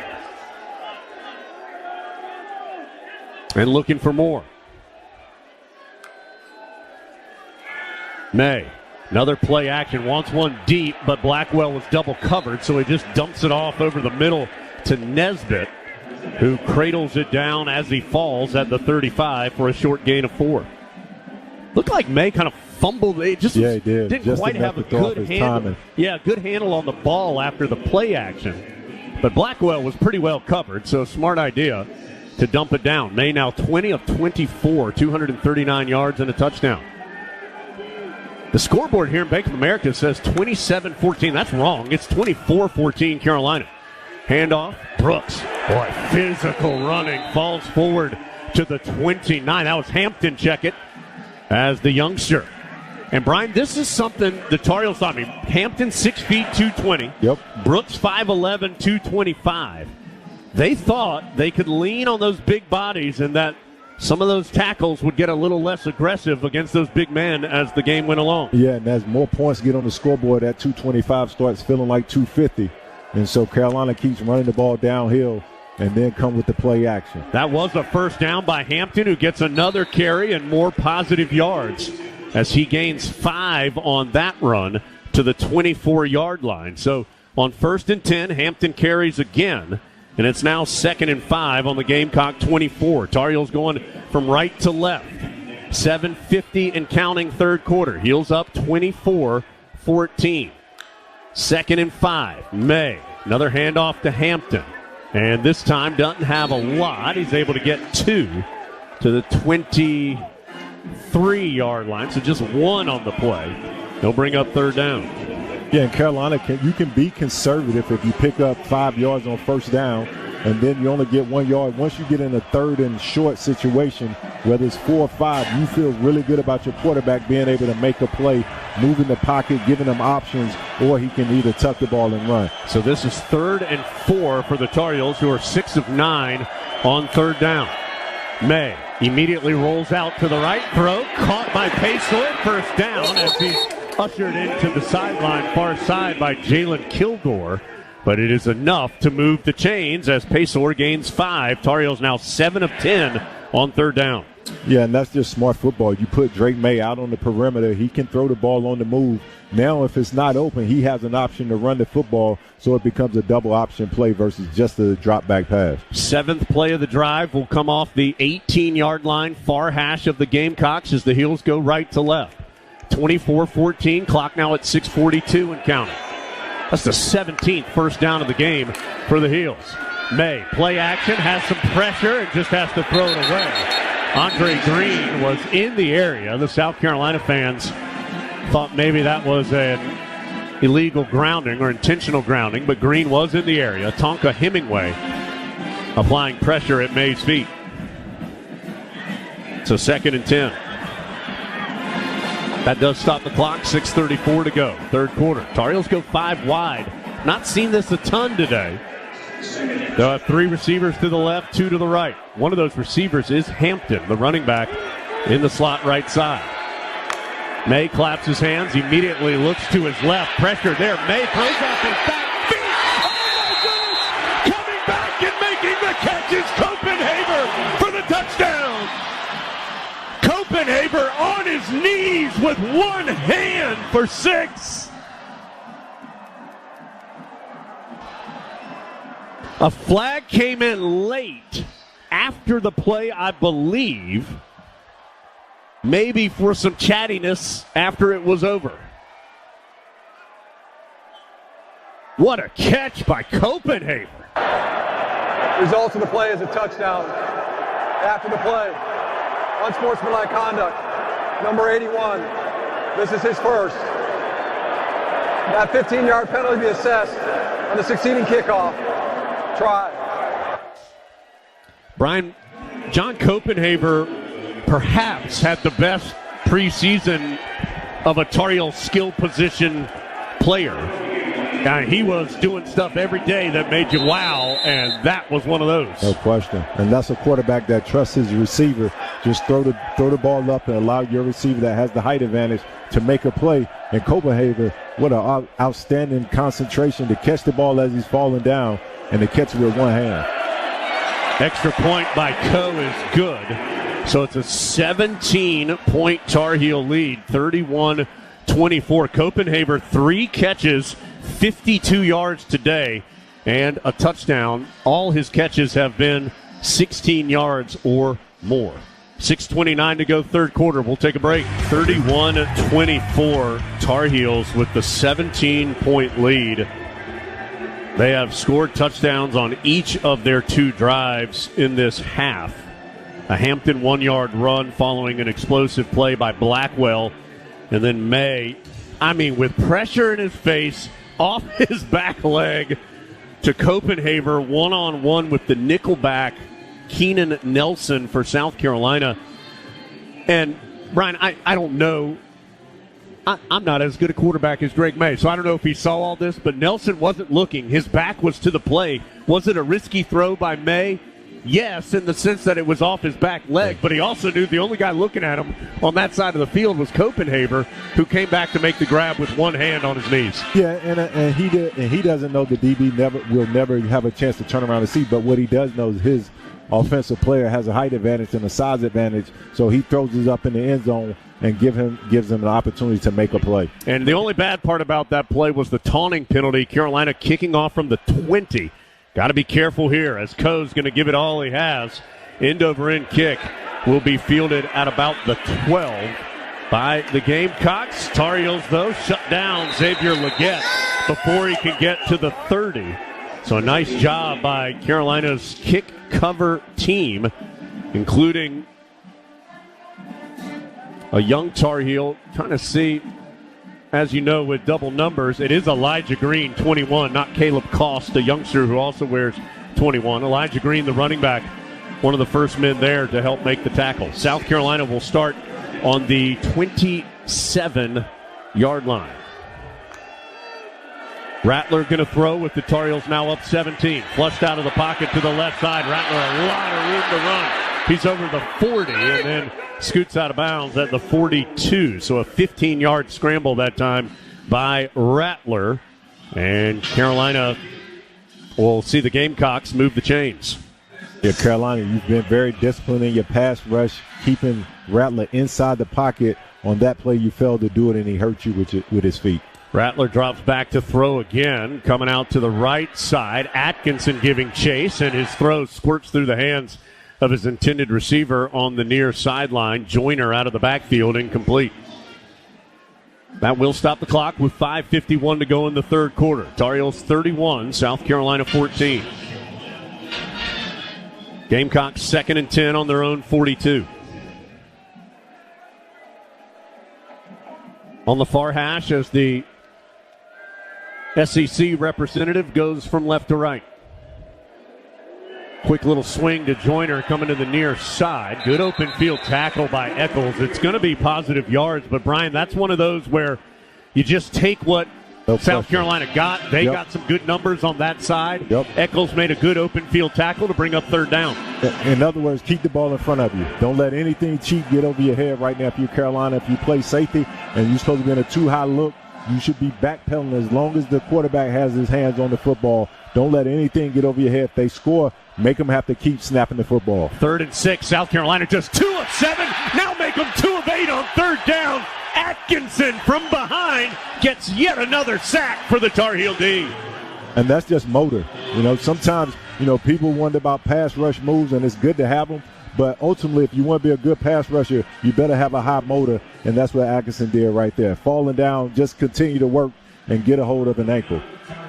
Brian, I've got Bo Atkinson now at 1.5 sacks on the ball game for the redshirt freshman out of Raleigh and Leesville Road. Somebody who was highly recruited as the punt is away and has played well. Huzzy's going to let the punt hit at the 10, and it does jump into the end zone for a touchback. Carolina in total, 3 sacks and 8 tackles for loss tonight. And don't forget, sacks all year long are brought to you by Food Lion. They're sacks to give back. Food Lion Feeds will donate 1,000 meals to feed our neighbors in need in Chapel Hill. Food Lion, proud to partner with Carolina football and donate up to 30,000 meals to local food banks this season. So cheer on sacks all season long. 4:37 to go, third quarter. Carolina 31, South Carolina 14 from Learfield. 4:37 to go in the third quarter. Carolina 31, South Carolina 14. Tar Heels will have the ball on their own 20. Couple of news and notes to give you. First of all, Tar Heels have now gone over 25 points in the game. And every time they do that this year, Duke Energy is going to contribute $1,000 to the Duke Energy Share the Light Fund as the Tar Heels light up the scoreboard. Duke Energy Share the Light Fund brings together customers and communities to help individuals and families struggling to pay their energy bills. Learn more by visiting duke-energy.com. Couple of numbers for you. It's now the 12th time in 15 career starts that Drake May has multiple touchdown passes. He now has 41 total touchdown passes in his career. That ties Mitch Trubisky for 6th all time. Copenhaver's touchdown a possession ago was his 2nd of his career, first one since 2021 against Miami. And before the break, I said Carolina had 3 sacks as a team. They actually have 4. Atkinson has 1.5, Gray has 1.5, and Gaynor has 1. The 4 sacks, Brian, more than the Heels had in any game last season. We need to take an ID break. Let's go ahead and do it now. It's a little bit after 10 o'clock. Tar Heels up 31-14. 10-second ID break down the lines on the Tar Heels Sports Network.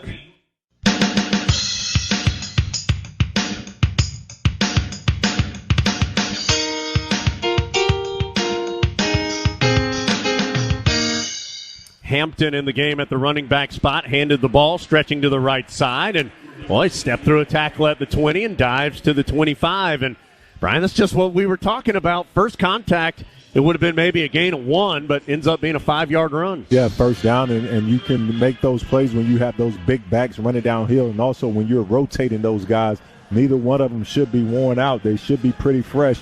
Once again, give the offensive line great credit for pushing up front and getting movement. May, quick throw out of the backfield. It is Brooks who makes the catch. He is tripped up just shy of the first down, though, on the far sideline at the 29 by Debo Williams.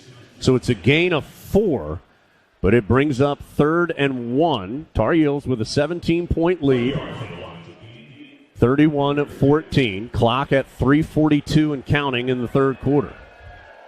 Brooks is the running back, standing to the left of May. And he's going to get the football. Pops it to the right side, has a first down and more. Brooks down the far sideline over the 50, chased out of bounds near the 40-yard line. And Carolina is on the Gamecock half of the field. Kawan Banks chases down Brooks, but not before. The Tar Heels are now 8 of 11 on third down, thanks to that 19-yard run. Yeah, and as an offensive play caller, even though you have a lot of time left in the game, this is what you want to see out of your offense. You're up on the scoreboard, and now you're starting to pop runs, and now you could be a little more conservative, slow down the tempo, run the football, and be physical and wear the other team out. Actually, that was a 29-yard run by Brooks, not 19. Good either way. They'll take it, and he'll get it again. Slowly working right side, and not much there this time. Gains 1 to the 41-yard line. Brooks now in total 10 carries, make it 11 carries for 72 yards. He is the leading rusher for the Tar Heels, who have 135 in total. Total offense, Carolina 401, South Carolina 188. Our stats presented by Lenovo. 31-14 Carolina. May play action. Has to dance out of the pocket right side. Throws across his body and intercepted. He was trying to find Blackwell and picked off by O'Donnell Fortune. And that'll be the first turnover of the game and give South Carolina some life. They'll take over at the Gamecock 30-yard line. We've seen May throw across his body a couple times, Brian. He can do it, but don't want to make a habit of it. No, it's hard to do it when you're rolling out like that and you only have a third of the field to operate with, and it was good coverage on top of it. That's a throw that May will want to have back tomorrow when he watches this game, and it's unnecessary where you are. You're running the football good. You're playing good defense. Don't get greedy. Just take what the defense give you. He should have threw it out of bounds or either put his foot in the ground and get what he could get with his legs. First down pass is low but caught for a gain of 6 to the 36-yard line for South Carolina. So still 31-14. But the Gamecocks get the first turnover of the game, but then on second down, they try to run it with McDowell and Rucker. Again, the butcher cleavers his way into the backfield for the big loss.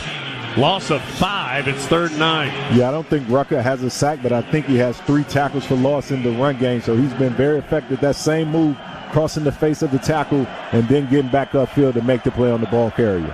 3rd down. South Carolina 2 of 8 on 3rd down. Rattler's been under pressure on 3rd down a lot. He's able to get out of trouble this time and then scramble for the first down. Looked like the Tar Heels were going to get another sack, but with all the traffic, they just couldn't get to him.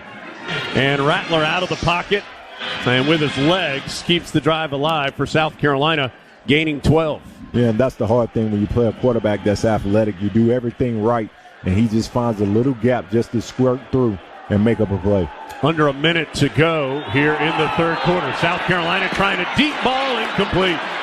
Tried one deep down the left sideline. Rattler just a little too much as he was looking down the field for Omega Blake. Holloway defending on the play for the Tar Heels. Incompletion stops the clock with 52 seconds to go. That interception that May threw in his Tar Heel career, just his 8th.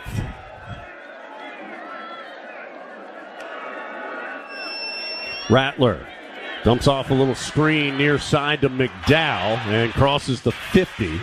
He'll have the first down or close to it, right to the chains. And they will go ahead and move the sticks for the Gamecocks as they advance it to the Tar Heel 47-yard line. Under 30 seconds to go, 3rd quarter. Tar Heels 31, South Carolina 14, but the Gamecocks on the move on the Tar Heel side of the 50. Rattler, just a 4-man rush, but they get to him. Then Rattler throws the ball down the field, but he was already down. Yeah. He was already down on the field as Carolina yet again gets to the Gamecock QB. Des Evans that time, the Sanford native, with the sack. Everything on the field is the knee was down prior to the ball being thrown. That's the end of the quarter. The sack moves South Carolina back to their own 44-yard line. A loss of 9 on the play. So it'll be 2nd and 19 when action resumes in quarter number 4. That is sack number 5 for the Tar Heels in the game. Carolina 31, South Carolina 14 as we go to the 4th from their field. 15 minutes to go in regulation as we head to the 4th quarter. Tar Heels 31, South Carolina 14. SeatGeek is now the official ticket marketplace of Carolina Athletics. Whether you're buying or selling football tickets, SeatGeek is the place to do it. SeatGeek, so Tar Heel fans can fan. Brian, that sack on the last play, the 5th sack of the game for Carolina. Most they had last year in a game was 3. For Des Evans, it is his just 2nd career sack. It is also the 8th tackle for loss. Brian, last 3 games last year, so State, Clemson, Oregon, Tar Heels had 9 tackles for loss combined. In those 3 games, they have 8 tonight through 3 quarters. Yeah, we talked about them being disruptive up front, and they've answered that call, whether it's sacks or whether it's tackle for loss in the run game. And even on plays where they didn't get sacks, they were very disruptive, forcing Rattler to have to come off his spot and take his eyes off the receivers downfield. You have to give the guys up front on both sides of the football, offensive line and defensive line, a lot of credit for the tone and the tempo of this football game. Let's check the Lenovo stats. Lenovo, global technology leader that has called North Carolina home since 2005. Visit Lenovo.com. Lenovo, smarter technology for all. Tar Heels 403 yards of offense through 3 quarters. South Carolina 202. Heels have held the ball 28 minutes, 1 second. South Carolina 16:59. This is 2nd and 19, but in comes a flag on the play. Gamecocks resigned, walking back. False start. Offense, number 55. 5-yard penalty. 2nd down. Ja'Kai Moore, one of the guards. So it's now 2nd and 24 as the ball moves back to the 39-yard line. Yeah, if you're the defensive line, don't go rushing upfield. Yep. Play screen, play draw. Keep the quarterback in the pocket. 31-14 Carolina. Rattler, pressure coming his way. Avoids one stop by Gray and then just has to throw it out of bounds. A flag comes in on the other side of the field in the secondary. That may be a defensive hold, which is going to be automatic first down. A killer when it would have been 3rd and 24.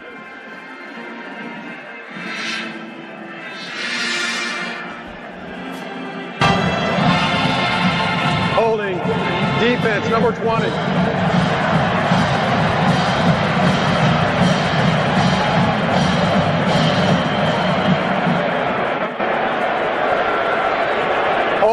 Defense, number 20. 10-yard penalty, automatic first down. It's the automatic first down that obviously kills you there. Tayon Holloway, the freshman, redshirt freshman, on the other side of the field from where Rattler was rolling and throwing. And he didn't have to. He panicked for whatever reason. He had a big cushion, and the receiver hadn't even gotten up on him yet, and he just panicked once he did. He had plenty of time. So Rattler now on first down. Going to come down the near sideline, and it is caught by Leggett. What a grab, as it was just one-on-one with Holloway. Holloway in good position, but Leggett, 6'3", 227, able to wrestle it away at the Tar Heel 18. And that's the same 2 players in the first quarter. That same play, the same part of the field. Carolina up 31-14. But South Carolina trying to make the interception pay off. Rattler, quick throw to the near side. Don Chapman picks up and slings down Amarian Brown, and he's going to get called for a foul. He's going to get the penalty for the personal foul. You can't lift a guy like that anymore in football. So that's 2 penalties. Personal foul. Defense, number 2. Penalty is half the distance to goal. Automatic first down. That's 2 penalties and an explosive play here since it was 2nd and 24, and Brian Tar Heels just need to calm down for a second. Yeah, they do. But I'm not mad at Don Chapman for that. You got a guy wrapped up. He's fighting, and you trying to do everything that you could do to keep him from going. I'm not mad at him for that. 31-14. May threw an interception. South Carolina trying to pay it off with a score. Rattler, quick throw to Juju McDowell, and the Tar Heels diagnose it, and Holloway comes in on the edge, upends Holloway, or upends McDowell for a very short gain, maybe even a loss on the play. It'll be 2nd and goal. Good job by Holloway. See it, believe it, go get it. Yeah, it is. No gain in total. 2nd and goal from the 7. South Carolina, all 3 timeouts. Tar Heels have 2. Clock at 13:37 and counting. Tar Heels up 17, but South Carolina in the red zone. Handoff to McDowell. Gets to the 5 and is stood up there. Kaimon Rucker, the first of several Tar Heels to finish the play. Getting up at the bottom of the pile includes Ritzie and Evans. Tamari Fox as well. 3rd and goal for South Carolina. The ball a football length inside the 5-yard line. Yeah, great opportunity for Carolina. You give up some explosive plays, explosive penalties. South Carolina gets down here tight in the red zone. Now you have an opportunity to keep them out of the end zone. Rattler is going to throw. Pressure coming to him. He steps out of it and then can't get out of it. Tamari Fox. Looked like Rattler was going to be able to step through, but Fox would not let him go. That is another sack. The 6th of the game for the Tar Heels.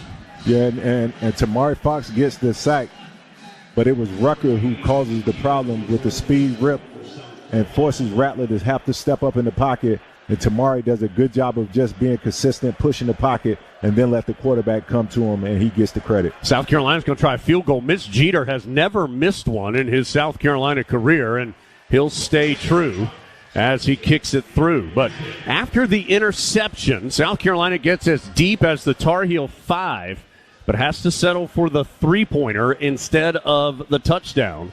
We'll make it 31-17 with 12:19 to go in the fourth quarter. We'll take a break. Heels up 14 from Learfield. 6 sacks today for the Carolina defense. That has helped the Tar Heels to a 14-point lead, 31-17 with 12:19 to go in the fourth quarter. South Carolina due to kick off. Remember, they have already successfully converted an onside kick at the beginning of the second half. The Tar Heels had last season 17 total sacks. They had 6 in the last 8 games combined last year. They have 6 tonight. Brian, that is the story at this point of this game for Carolina, is that Tar Heel defense causing havoc up front. And we talked about last year not mattering, right? It's about having your opportunity tonight to go out and be whatever you say you want to be, and Carolina has done that thus far. And mentioned it earlier, but worth reminding you that after first downs, the clock does not stop until under 2 minutes in the second and fourth quarters. So if Carolina can get a quality drive going, they have an opportunity to burn some clock. Short end-over-end kick. DJ Jones calls for a fair catch. The Tar Heels had moved all of their up men, not in full onside kick recovery position, but more in kind of a safe spot there. And so DJ Jones, with the unusual formation in front of him, just elects to catch it, secure it, and let the Tar Heel offense go to work on its own 25-yard line.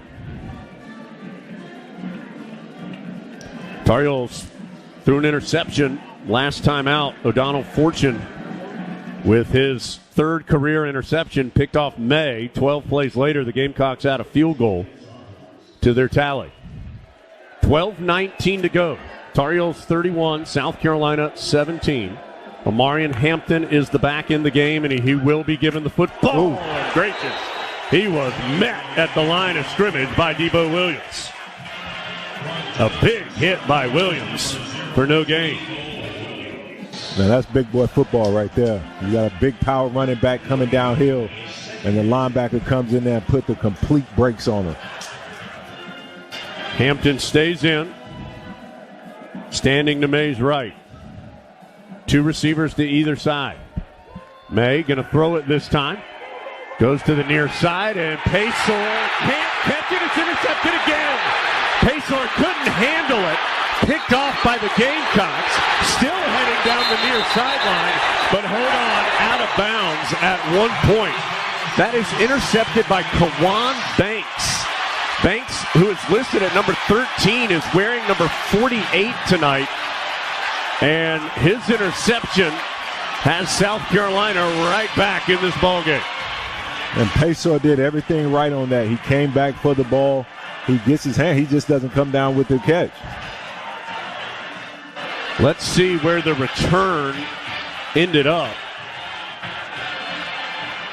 Yeah, for my liking with the game situation, that's a throw. That's another throw that I would keep in my pocket. It's just not necessary. If it's wide open, I make that throw. But coverage is too tight. You have a safety coming over the top. Rattler snapping it off the 38-yard line, and as he rolls out to the left side, he just has to throw it away. Late flag comes in on the far sideline. Illegal formation. Offense, 5 men in the backfield. 5-yard penalty. First down. So the penalty will move it back to the 43. So May has thrown interceptions on his last 2 passes. Just let South Carolina, once down 17. Gamecocks are now down 14, but with the ball. Second interception, that one by Banks.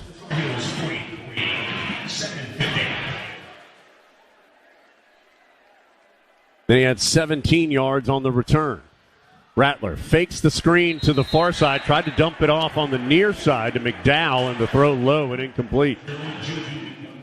Will stop the clock, bring up 2nd and 15. Gamecocks going right to left here in the fourth quarter. Yeah, and Carolina right now, if I'm playing corner, I don't let anything behind me. If I'm playing safety, I make sure I'm able to get over the top. If they throw anything underneath, we just rally and make the tackle. Don't worry about it. Don't bite the cheese. Rattler, quick throw, wide open, a big cushion given on the far side to Leggett. He's eventually pushed out of bounds by Holloway, just shy of the first down. Leggett had a ton of room in between himself and the redshirt freshman. Easy pitch and catch. A gain of 14 will bring up 3rd and short to the Carolina 29-yard line. South Carolina just 3 of 10 on 3rd down. Rattler will keep it on the ground. And, boy, it's going to be close. They will move the chains. Just enough on the handoff.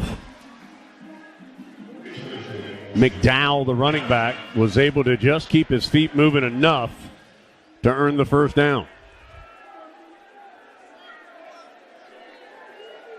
Clock at 10:33. Tar Heels up 31-17, but back-to-back interceptions have South Carolina back in the ball game.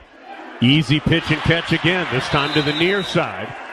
They're picking on Holloway as the completion goes to Peyton Mangrum for the catch and another first down to the 16-yard line. Gain of 12. 10:08 and counting. Gamecocks playing with some pace. Another easy throw. This one to Joyner out of the backfield. Good open field. Slowed down by Huzzy. And then got some help from Biggers and Eccles to finish the tackle to keep that to a minimal gain of 3 yards to the 13. Carolina led 31-14 and had the ball, but May threw an interception. South Carolina paid it off with a field goal, then throws another interception. And Gamecocks are in the red zone. 9:31 and counting. Tar Heels up 31-17. Ball on the far hash as the Gamecocks go right to left. Rattler with 6 on the play clock. Eases up, now falls back, claps his hands. Dumps it off to Joyner out of the backfield. Immediate hit by Eccles. Nice job by the Tar Heel linebacker to keep that to just a 1-yard gain. A great job by Powell Eccles, being disciplined in his coverage, understanding he has the running back, keeping his eyes on the coverage, and then able to make the tackle in open field. Have to think this is 4-down territory for South Carolina. Right now it's 3rd and about 5 or 6. Rattler with pressure coming at him, has to back up and throw it away. Kaimon Rucker was the man pressuring. Tar Heels are asking for an intentional grounding. They're talking about it. And there the flag comes in. Intentional grounding. Offense, number 7. Loss of down. 4th down. So that is a spot. Please double check the spot. Double check the spot. That's a spot foul and loss of down. So that's back around the 25-yard line. And now what do you do if you're South Carolina? A field goal still keeps it. I mean, if you make it, you're down 11. Right. They will mark it at the 25. So a loss of 13 on the play. South Carolina needs the 6-yard line for the first down. So this is 19 yards needed. 4th and 19 for South Carolina. Rattler to throw. Does have time to do so. It's caught by Leggett, but pushed out of bounds by Holloway, well short of the first down. The redshirt freshman who South Carolina tried to pick on that possession makes the smart play there let Leggett have space well shy of the first down, pushed him out at around the 16 or the 17, and the Tar Heels will take over. Yeah, and Carolina benefits off a not-so-smart play by Rattler because it's fourth down. You have to at least throw the ball at the first down mark or throw it in the end zone, but you can't complete that ball 10 yards short of the first down mark. 8:40 to go. Tar Heels by 14 with the football from Learfield. 8:40 to go, fourth quarter. Carolina 31, South Carolina 17. Tar Heels taking over on their own 18-yard line. After the game, we'll have our Best in the Game feature brought to you by Old Dominion Freight Line. It's our player of the game. Old Dominion Freight Line works hard to be the best in the game and is proud to support those striving to be the best in theirs. And, Brian, a lot of options at this point. Boy, Kaimon Rucker's right up there. Rucker, that intentional grounding does count as a sack. Yeah. So that's now 4.5 tackles for loss and a sack just for Rucker. Yep. The team has 13 tackles for loss and 7 sacks.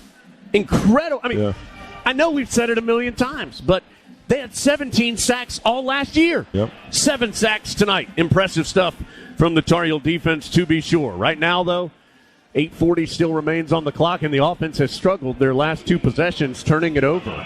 So they'll want to see if they can get their footing back. Yeah, kind of got away from what we did early on, run the football and then throw the ball efficiently with the short passing game.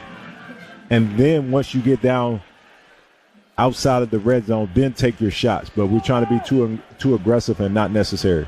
British Brooks will be the running back. May, kind of a little pocket handoff, and Brooks over the 25 has the first down.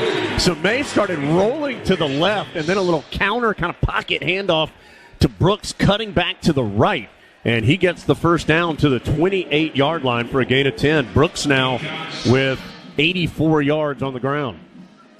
What a story, British Brooks. A walk-on to special teams captain, was going to be the starter at running back last year before a preseason injury, elected to come back, and has had a solid game to this point. He's going to get the football again, makes one man miss, and then powers forward for just a yard at best. But good solid run there before Jordan Strawn knocks him down. And I say a solid run, Brian, because Brooks had to make a man miss in the backfield just to even get back to the line of scrimmage. Yeah, and right now, Carolina, you want to keep running the ball. You want the clock to keep moving, and understand punting is not a bad play. It's okay to punt the ball in this situation, especially if your defense has been as disruptive as it has. Nothing wrong with punting and allow your defense to go out there and win a football game for you. Tar Heels snapped the ball with 12 seconds on the play clock. May rolling out, and the ball was tipped and fortunately falls incomplete. DQ Smith tips the ball, and it was fluttering up in the air. That was darn near May's 3rd consecutive interception. He was looking for Blackwell on the far sideline. And that's just a hard throw anyway for a right-hand quarterback to roll out to his left. Tar Heels going to empty the backfield here on 3rd and 10. Clock stops on the incompletion. 7:26 to go. Still 31-17 Tar Heels. South Carolina really crowding the line. May, quick hitter to Paysor near side. Is going to have to work through a bunch of traffic and just didn't have much chance to get what he needed.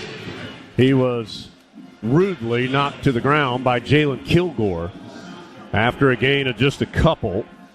And the Tar Heels going to get just 4 plays before they have to punt it away. Yeah, Carolina wanted to go and let May just pick a matchup, but South Carolina showed a zero look, meaning they were looking like they were going to bring more guys than Carolina could block.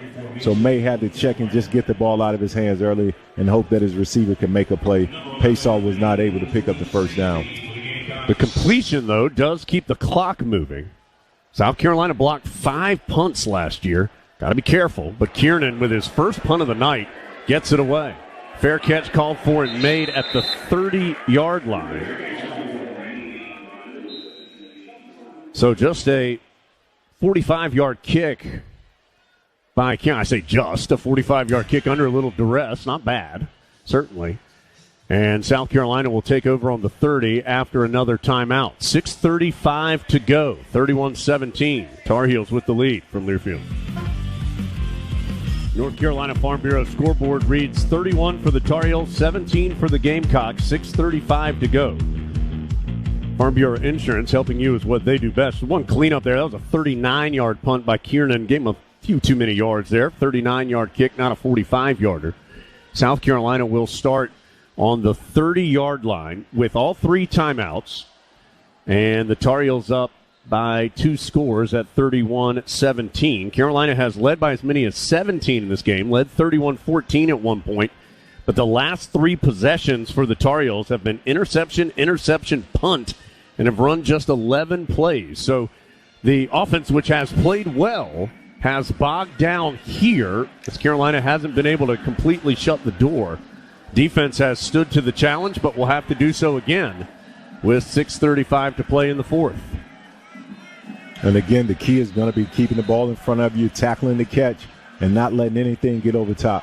Tar Heels rush just 4. Rattler throws to the far side, caught, but an immediate tackle. It is enough for the first down. Holloway again. It'll be a holding in the backfield. Holding, offense, number 77. 10-yard penalty, first down. That's a big one for the Gamecocks, as instead of a 12-yard gain to Leggett, Sidney Fugar, a Western Illinois transfer, called for the hold, and that's going to move the ball back to the 20-yard line. And that was Rucker that created that holding call. Rucker's been a force tonight.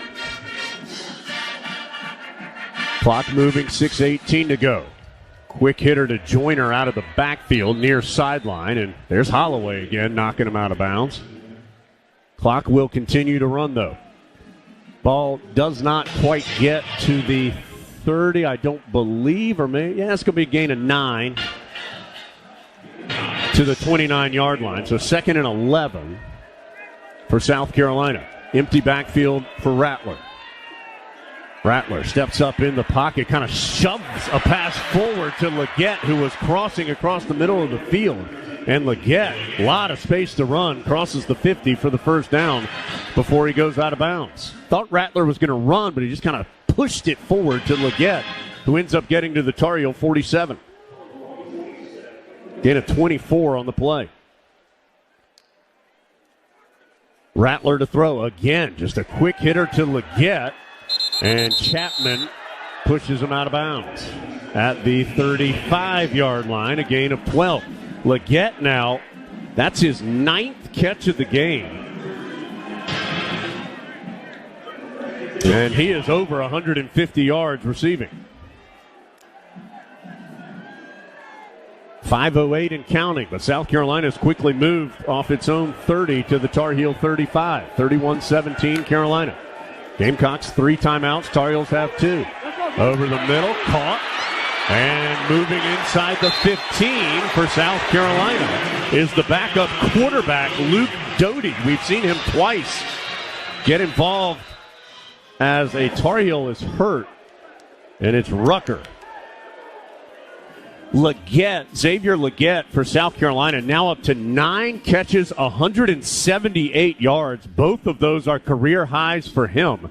His last 2 games, that includes that bowl game last year against Notre Dame and then today, 16 catches, 255 yards in those 2 contests for the super senior out of Mullins, South Carolina. So, 31-17 Tar Heels, 4:46 to go, but South Carolina has it at the Tar Heel 11, as now South Carolina has come off its sideline. Rattler, 24 of 31, 329 yards. May, 24 of 32, 269 yards, 2 touchdowns and 2 interceptions. British Brooks, 84 yards, the leading rusher. Joyner in the backfield with Rattler, who's in the shotgun. South Carolina can get a first down at the 1-yard line. Rattler flushed out of the pocket. He's going to get dropped for the 8th time tonight. Gainer again. Gainer with his 2nd sack of the night, and the Tar Heels 8th. Pushes the ball back to the 21-yard line, a loss of 10.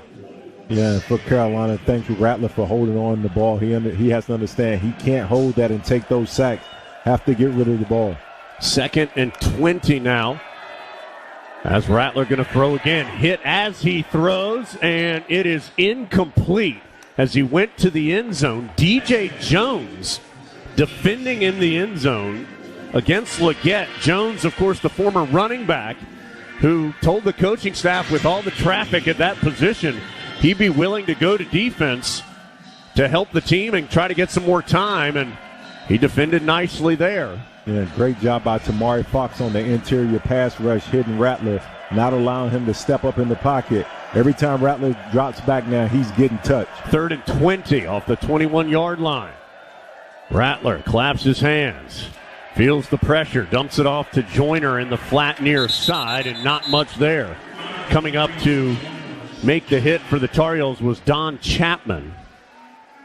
And that will bring up 4th and very long. Basically 4th and goal, really. Yeah, so South Carolina actually lost 2 yards on that play. Back to the 23. Now they can get a first down at the 1-yard line. Yeah. South Carolina now 4 of 13 on 3rd downs. From Carolina, I'm still aggressive up front. I'll let these guys get it. Don't give them a 3-man rush. You've been creating problems with your pass rush. Tar Heels do bring 1 extra man, Gray. Rattler to the end zone, incomplete.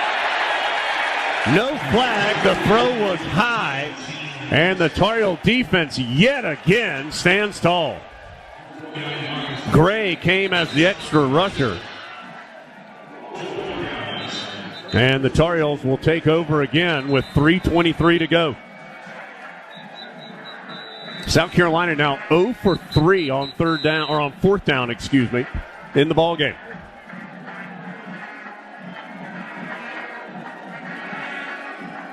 And Jones, I can't recall a game where Carolina up front has been this disruptive for a whole game. They've been consistent, whether it's the run game, whether it's in the passing game. Give those guys a lot of credit. Yeah, you can't remember because you were playing in those games when that happened. Handoff to Brooks. Boy, lowers his shoulder as he crosses the 35. First down for the Tar Heels. Jalen Kilgore got a chest full of British Brooks' shoulder.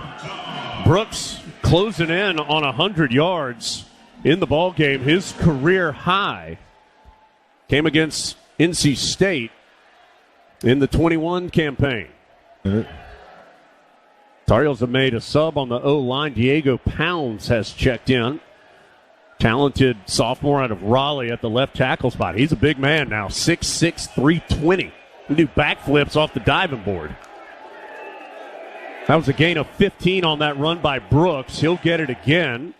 Crosses the 40 to the 41, and South Carolina will take its first of 3 timeouts. It'll be 2nd and 7. First charge timeout. When action resumes. South Carolina.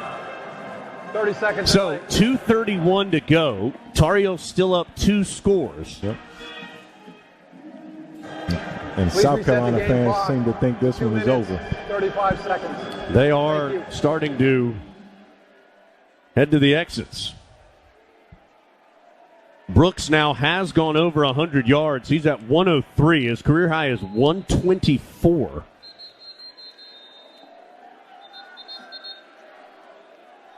Second time in his career, in addition to that previous, that he has gone over 100 yards. Carolina in total, 166 yards rushing, 435 total offense. And that's been good, but the defense, 15 tackles for loss and 8 sacks tonight. South Carolina has 2 timeouts left. 2:35 to go, 2nd and 7 for the Tar Heels. Hampton has checked in at the running back spot. Snap was low. May got it off his knees and handed off. May didn't drop to his knees. The snap was at his knees. He scooped it up, gave it to Hampton, who gets 3 more yards. And South Carolina has to take its second timeout. And it'll bring up a 3rd and 4 for the Tar Heels. So if Carolina gets this first down, they just about salt away this clock. As South Carolina down to 1 timeout remaining. Carolina 8 of 12 on 3rd downs tonight. have to think you keep it on the ground here and have your worst-case scenario be you don't get the first down and South Carolina takes its last time out, barring some kind of disaster. Best case, you get that first down and you start counting down to going home happy. It's going to be Hampton in there next to May. Clock at 2:32. Tar Heels up 31-17. Heels do keep it on the ground with Hampton. Lowers his shoulder. He did not get the first down. He gets to the 46. So it's going to be 4th and 2 as South Carolina takes its last timeout. And you have to think Tar Heels going to punt this away. Absolutely. And they will indeed send out the punt unit. So they could not get that final first down they needed to finish this. They do make South Carolina use all its timeouts. 31-17 the score with 2:28 to go. Earlier today in the league, Northern Illinois upended Boston College in overtime. Operator, South Carolina has 0 timeouts remaining. That was 27-24. Tennessee walloped Virginia by this final score of 49-13. Pitt crushes Wofford 45-7. Syracuse 65-0 over Colgate. Virginia Tech leads Old Dominion early fourth quarter 30-17. Earlier in the week, Wake beat Elon on Thursday. State beat Connecticut. Miami blasted Miami of Ohio, and come back for Louisville to topple Georgia Tech 39-34. Tomorrow, Florida State and LSU. Monday, Clemson and Duke. South Carolina shows pressure at the line. Kiernan to try and punt it away with 2:28 to go. He does get it away cleanly. A fair catch immediately called for and made inside the 10-yard line by Eddie Lewis of South Carolina. That was a quick fair catch call, and it was made at the 8-yard line. So 46-yard punt by Kiernan, and South Carolina takes over on its own 8 with no timeouts, 2:22 to go, and the Tar Heels up 31-17.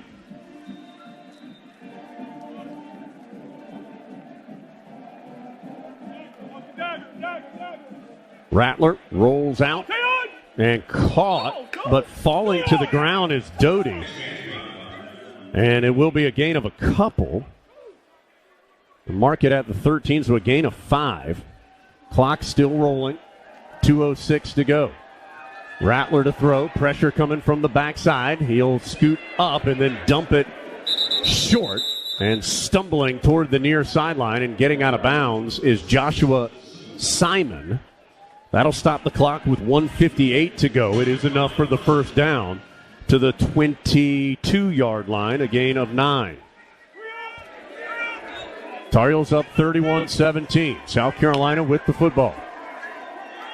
Rattler under pressure, steps up and gets out of the pocket. Tar Heels thought there was a hold there. No flag comes in, and Rattler goes to the far sideline out of bounds. He tackled Rucker. See where Rattler got out, stopping the clock with 1:50 to go. Got all the way to the 37-yard line, so he gains 15 on the scramble. Tar Heels have just 3 down linemen, and they bring just 3. But Rattler's in trouble, and down he goes. Guess who? The Butcher does it again. Kaimon Rucker has dominated this game up front. The 9th sack of the game for the Carolina defense. Back to the 27-yard line, a loss of 10. Just 1:22 to go. Rattler dumps it off short. Gray can't quite make the tackle before Simon gets out of bounds to stop the clock. It's a minimal gain, but the clock does stop. And he'll bring up 3rd and long, though, after the gain of 5. And Jones, besides the production of the defensive line. Here we go again, Brian. A quick pass. Short over the middle and a big hit. by Power Eccles as he upends Simon at the 37-yard line for a gain of 5. That'll bring up 4th down. So Tar Heels get a stop here. Ball game's over. Yep. And it is 4th and 10. Rattler to throw. They get a stop. Caught short by Simon, but he has nowhere to go. Gio Biggers wraps him up, and with 45 seconds to go, the Tar Heels are going to be able to come out and take some knees, jump on the bus, and go home to Chapel Hill with a massive season-opening victory. The Tar Heel defense, 17 tackles for loss and 9 sacks. Rucker, 5.5 tackles for loss and 2 sacks as an individual tonight.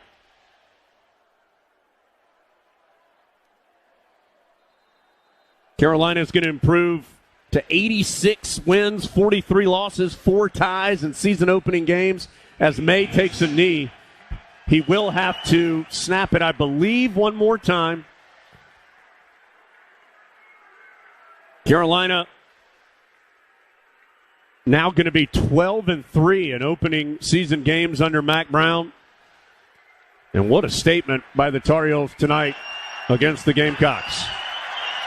It wasn't perfect, but man, it was fun to watch this team fly around tonight. And not sure Carolina has to take another snap to get the play clock never reset. So I think Tar Heels will just go through it. They will. May will take the snap and take a knee. He'll flip it up in the air, and Carolina's going to take that ride up to Chapel Hill. Very happy tonight. The Tar Heel defense comes through with 16 officially tackles for loss, 9 sacks in the game, and their domination of the line of scrimmage, the difference tonight, as the Tar Heels win it 31-17 over South Carolina. What a sweet way to start the Jordan year of 2023. Brian, we said it in the pregame, disruption on defense, and holy cow, they were that and more tonight. No question, and that's how you become a good defensive unit right there, being disruptive up front, making everybody else's job easier, and I thought they tackled well. So if you get that kind of pressure up front and tackle well, you got a chance to play really good defense. Let's check in with Lee down on the field. Lee, what's up? Well, Kaimon Rucker just made a point of yelling across the field to Spencer Rattler, and Rattler turned around, came over, and they had a big hug. They really respect each other, and both went after each other tonight. Also, a touching moment at the end of the game where Cedric Gray had a very long, heartfelt hug with both Matt Brown and Tommy Thigpen. He was the kid that they thought could have gone on out to the NFL, but he wanted to come back, win a conference championship, win a bowl game, and assert himself in the NFL draft. Yeah, those two guys both with big nights tonight. Rucker just dominating. 5.5 tackles for loss. Gray had a team-high 9 tackles, including 1.5 sacks. Rucker had 2 sacks in addition to his 5.5. That's as an individual, 5.5 tackles for loss. The Tar Heels tonight had more than half of the sack total they had all last season. Tonight, they had 17 sacks last year. They have 9 against the mighty SEC representative, South Carolina.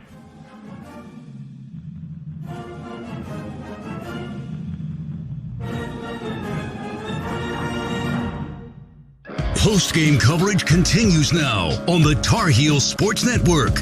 You're listening to the Coca-Cola Postgame Show. Coca-Cola. Is Coke Zero Sugar the best Coke ever? Take a taste. This is the Coca-Cola Postgame Show. Dave Nathan back here in Uptown Charlotte as Carolina rides its defense to a 31-17 win over South Carolina. We'll hear from Coach Brown coming up a little bit later. Brian's going to be standing by for his thoughts. And you know Brian loved the defense that the Tar Heels displayed tonight. He's wearing a grin as big as Charlotte right here up in the press box. We'll try to paint that picture a little bit later on, too. But right now, a quick look at the North Carolina Farm Bureau scoreboard. Helping you is what they do best. In the ACC, just one other game going on right now. It's Virginia Tech leading Old Dominion 33-17 with 7:25 to play in the fourth quarter. Everything else that was started today has ended inside the conference. Earlier at noon, Virginia falls and falls hard in Nashville to number 12 Tennessee. The Volunteers rout the Cavs 49-13. Boston College loses in overtime at home to Northern Illinois 27-24, but the rest of the league got W's. Pittsburgh 45, Wofford 7, and Syracuse shuts out Colgate 65-0. Tomorrow night at 7:30 in Orlando, it's 5th-ranked LSU and number 8 Florida State, and on Monday night at 8 o'clock, number 9 Clemson goes to Durham, where Duke awaits inside Wallace-Wade Stadium. To the top 25, number 24 Tulane trying to close out South Alabama. The Green Wave lead 37-17 with inside 5 minutes to play in the fourth quarter. Earlier finals, number 1 Georgia blitzes UT Martin 48-7. Michigan beats up on East Carolina at the Big House 33 your final. Michigan wins handily without Jim Harbaugh. Ohio State slugs past Indiana 23-3. Alabama crushes Middle Tennessee 56-7. It's number 6 USC 66, Nevada 14. Penn State with a 38-15 W against West Virginia. Washington hangs a big number on Boise State as the Huskies roll to a 56-19 win. Texas 37, Rice 10. That's also a final. Notre Dame punishes Tennessee State 56-3. Oregon, the big score of the day, 81-7. The Ducks rout Portland State. Kansas State, another shutout win, 45-0 over Southeast Missouri State. The big upset of the day in the top 25, number 17 TCU falls to Colorado. Deion Sanders' Buffaloes beat the Horned Frogs 45-42. Number 19 Wisconsin 38-17 victors against Buffalo. Here's another shutout. Number 20 Oklahoma 73, Arkansas State nothing. Ole Miss with a similar win 73-7 over Mercer. Texas A&M gets things off to a good start in 2023 with a 52-10 romp over New Mexico, and Iowa 24, Utah State 14. That'll do it for your look at the North Carolina Farm Bureau scoreboard. Helping you is what they do best. Our score here tonight in Charlotte, it's Carolina 31 and South Carolina 17. We're back with more of the Coca-Cola Postgame Report right after this from Learfield.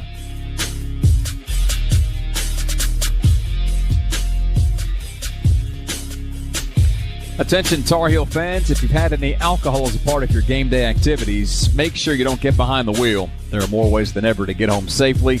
Call a friend, a cab, take a bus, or app your ride. And Carolina's ride back to Chapel Hill will be a happy one up Interstate 85. 31-17, the Tar Heels crushed the Gamecocks here tonight in Charlotte. Defense, a big reason why. Dave Nathan, Brian Simmons back here in the booth. Jones will be hunting an interview with Coach Brown that we'll bring to you a little bit later on. But, Brian, just taking a look at some of these numbers, they don't seem real. Carolina with 8 sacks, 16 tackles for loss, while South Carolina doesn't get to Drake May, only has 1 tackle behind the line of scrimmage, and the line of scrimmage was totally dominated on both sides today by Mack Brown's team. Without a doubt. We talked about the defense needing to be disruptive, and they absolutely was that tonight. Starting with Kaimon Rucker, he's the one that set the tempo. But in terms of production, obviously that was there. But just the overall look of the defense tonight up front, that's the best I've seen them look in a long time. The aggressiveness, the motor, they just play with a level of intensity that I hadn't seen in a while, and it was good to see from up here. Running through some of the individual numbers, Kaimon Rucker with 2 sacks and 5.5 tackles for loss. Gaynor also with 2 sacks and 2 more tackles for loss. Cedric Gray, just another routine outing for the All-America linebacker. 9 tackles, 1.5 sacks, 1.5 TFLs. I mean, Carolina got contributions from anybody and anybody on that side of the ball. And strangely enough, when the Tar Heels had a chance to really put this game away before the first Drake May interception, it was the defense that made things stand up, and especially standing strong, holding South Carolina to 0-4 on 4th down. Yeah, without a doubt. And that's the way it should be. That's why it's a team game. You know, your offense go out there, no matter how they did it, what time of the game they did, they put up 31 points. So you got enough to work with. Now, if you're the defense, you got to find a way to get stops, make plays. You can't expect the offense to go out there every time and bail you out. And tonight, Carolina defense set the tone. They made the plays, and they were the most physical part of this football game. And you got to get the other side of the ball, too, the offensive line, too. Those guys got movement in the run game. Drake May didn't get touched in the pocket at all, so you have to give those guys kudos also. Gene Chizik, I can remember it just like it was yesterday, his first stint in Chapel Hill, talking about the only important thing for his defense was scoring D. You could toss out all the other numbers. And Spencer Rattler, to his credit, he put up some big numbers, 30 of 39 passing, 353 yards, but no passing touchdowns. He was able to get out of the pocket and make some plays here or there. But by and large, it's Carolina's night, winning 31-17. What did you make of both quarterbacks and how they played tonight? I mean, we knew coming in both guys were good football players. Obviously, Drake May is a better player, and that's not disrespectful to Spencer Rattler because he's a good football player. But Drake May just can do more things with his arm, more of an accurate thrower, and has the athleticism that Spencer Rattler has, quite frankly. Drake wish he can have those 2 throws back that cost him 2 interceptions. Those were unlike him, especially in that point of the game. He has to have a little more game situation awareness. But I'm not worried about Drake May, because he's tough, he's smart, he can put the ball anywhere on the field you want it. And but the story for the night is the defense. So, we talked about those guys when they didn't play well. So you got to give them their credit when they play well, and you can't be a hypocrite, right? You can't scream out loud when it doesn't go well, but then whisper when it does go well. So I'm gonna sit up here and I'm gonna yell really loud for them because they did a great job and they played dominating defense tonight. That's Brian Simmons. He was on a dominating defense back in the 90s. And so, Brian, once you get off the air, this again is a family show here, what's the talk going to be like with you and some of your former teammates about what you saw tonight?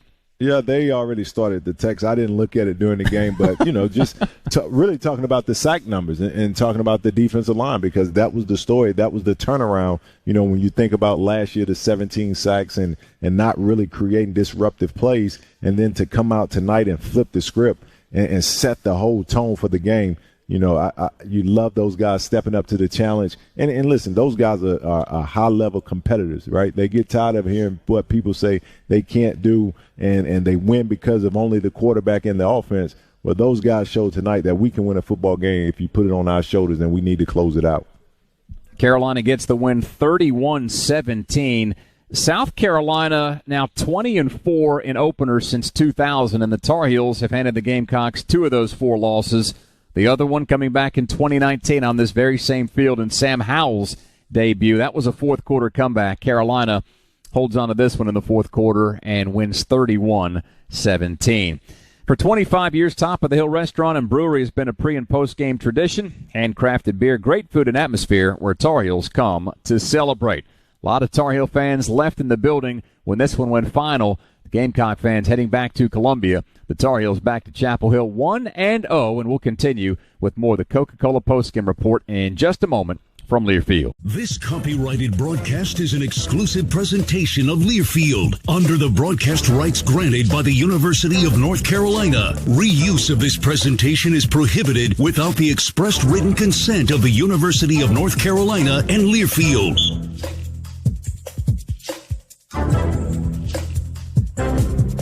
Carolina 31, South Carolina 17. It's a final tonight from Charlotte. Carolina 1-0 on the season. The Gamecocks heading back to Columbia 0-1. Still a lot of season left, but a lot of reasons to feel good about the performance Carolina put on here tonight, especially on defense, as Brian Simmons was giving us his thoughts on that side of the ball just a moment ago. And, boy, this one feels really good to read. With 8 quarterback sacks tonight, Carolina is really helping feed some people. Food Line Feeds is a proud partner of the Tar Heels and is donating 1,000 meals to our local food bank this season for each sack. So, Brian, unless I'm missing something, you run the numbers. That's 8,000 meals to feed our neighbors in need, courtesy of the Carolina defense. That's awesome. You get a good game out of it, man, a good cause, and feed some people. You can't ask for a better night, right? And you beat the mighty SEC. That everybody think that when they play somebody that's not in the SEC that it's an automatic win, and Carolina showed that they can be the more physical team and get a big-time win. Yeah, both of these teams were picked to finish third in some way or another. Of course, there's no divisions anymore in the ACC. Carolina picked to finish third overall behind Clemson and Florida State. South Carolina picked to finish third in the SEC East behind Georgia and Tennessee, 2 pretty highly ranked teams entering this season as well. So there were certainly expectations for both squads entering play. I think it's safe to say Carolina, if they didn't just meet expectations, they exceeded them, while South Carolina is heading back to the drawing board looking for answers before matchup next week against Furman. Carolina at home to open up Kenan Stadium in 2023 against Appalachian State. Let me ask you this about first games, Brian, when it comes to things like missed tackles and pre-snap issues. How do you feel like the Tar Heels handled their business tonight? I thought they did really well. They had that one series on offense where they had three penalties in a row. I think 2 of them were false starts. But other than that, I thought it was a pretty clean game. I thought the tackling was solid. I loved the way they ran to the football, and I loved with the energy that they played. So I felt like all those things were in place. But let me say this. The same way we kind of felt like, about South Carolina tonight, App State going to feel that way about us next week. So they got to understand what's coming in the building. And App State don't care about what happened tonight. They like the fact that we beat South Carolina tonight because they're thinking now if we get them, that looks even, that much better. So enjoy this one, but just understand you got a hungry dog coming in your building next week, and you're going to have to put in some more work. But another great opportunity because last year, you put up a lot of points against App State, but they almost blew up the scoreboard against you also. Yeah. So you get a chance to redeem that performance. Really tough game for Carolina last year in Boone, but coming down from Kid Brewer Stadium with a victory. Tonight again, the Tar Heels get the win over South Carolina 31-17. Let's talk about feel-good stories here for a second. British Brooks, injured last year, comes back this year, totes it 15 times for 103 yards. That's an easy guy to root for, isn't he? Yes, sir. I mean, he's just a football player. You know what I mean? Like, he's not the fastest, he's not the shiftiest, but he's just a football player. He's tough as nail. You could tell he loves the game. To come back through all the things he's done, start out as a walk-on, be patient, get his chance, and once he gets his chance, he takes advantage of it. And I tell kids all the time, don't worry about when you play, worry about how you play when you play. And that's the most important thing. And British Brooks been on the clock, and when he's on the clock, he performs. At the wide receiver position, I think it's safe to say the biggest storyline coming into today's game was who wasn't going to be available, but of the guys that did play, Kobe Paysour, again, he played really well in spots last year when Josh Downs wasn't in the lineup. Leads Carolina with 7 catches, 66 yards. You know that Drake May is going to put it where he wants to put it, and you know he's going to spread it around as well. What sorts of things did you see from that unit that made you say, you know what, there might not be the NFL caliber guys that we had last year, at least right now, but there's some guys here with some futures? Yeah, I would say, when you talk about the wide receivers, when you're outside of the building, it's about who didn't play. But when you're inside the building in the locker room, it's all about who's playing, right? And those guys understand, I don't care what the route is. I don't care where the ball's supposed to go. I better run my route full speed because there's a chance my quarterback may come to me, and he has the ability to get it to me. So when you have a quarterback, when you play with a guy like Drake May, that makes everybody better. And I thought those guys did a really good job. The tight ends made some catches, Morales and Nesbitt. Running backs didn't get involved in the passing game too much, but you don't have to when Drake May is hitting every receiver on the roster and hitting every tight end too. So, and Copenhagen also with the big touchdown catch here in the end zone. So, that was a really good group effort. But that's what you expect when you're playing with an NFL quarterback. Yeah, you made sure to make sure you mentioned the guys that may catch it with 2 hands before you talked about the guy that caught it with just 1, right? That's fair. We didn't talk about the guy that's showing out. He's out there trying to show off. In total, 9 different players caught passes. May finishes 24 of 32, 269 yards, 2 touchdowns, and 2 interceptions for the Tar Heels, who beat South Carolina 31-17. As you continue to listen to the Coca-Cola postgame report, Dave Nathan and Brian Simmons holding things down until Jones catches up with, I'm sure, what will be a very happy Coach Brown after the conclusion of tonight's game in the Continental Tire Coach's Corner. And Brian, I think back to that 2019 season after the game, the Tar Heels had the lights flickering on and off in the locker room, and Coach Brown was dancing. I don't know if he's added any moves to his repertoire, but there's nothing like a winning locker room. No question. It's the best feeling ever. The difference between a winning locker room and a losing locker room is amazing, and it'll be a great bus ride back to Chapel Hill tonight. And you can tell those guys have put in a lot of work this preseason, and it all paid off tonight. We've got more work to do on the Coca-Cola postgame report, and we'll get to that in just a moment after another quick timeout. Again, Carolina beat South Carolina 31-17. More stats, more highlights, more conversations to come. So stay right there. We're back to Charlotte in just a moment. It's Carolina football from Learfield. Carolina football and Serpro South Durham, Chapel Hill, and Orange County have teamed up to help start students in our communities off on the right foot this school year. In doing so, fans are encouraged to bring school supplies and items that will be collected at the first home game of the season against Appalachian State. That's next week. These will be distributed to students in our area schools. There's a reminder that school supplies to be collected in Tar Heel, Towner, at Gates for the next 2 weeks. ServPro is a proud partner of Carolina Athletics. 31-17, Carolina beats South Carolina, and we'll send things over to the aforementioned victorious head coach of the Tar Heels, Mack Brown, who's standing by with Jones. Guys? Yeah, guys, thank you. Inside a very happy Tar Heel locker room, as you would expect, and inside the Continental Tire Coach's Corner after Carolina beat South Carolina tonight 31-17. I'm with the head coach of the Tar Heels, Mack Brown. Coach, a lot to talk about. Hard to start anywhere but your defense. Your team last year had 17 sacks in total in 14 games. You had 9 sacks tonight. It was either 16 or 17 tackles for loss. Felt like your defense controlled the line of scrimmage, and that was the difference. Yes, I felt like a number of things led to that. It's hard to tell how good you are, but they were playing much better, and they were giving our offense problems in practice. So I thought they were better. You just got to play somebody else to see that. But Coach Chiswick's had 2 years to get his defense. He's one of the best coaches in the country, and he had 2 years to get them ready. Jason Jones and Charlton Warren have worked together before. They helped us in those areas.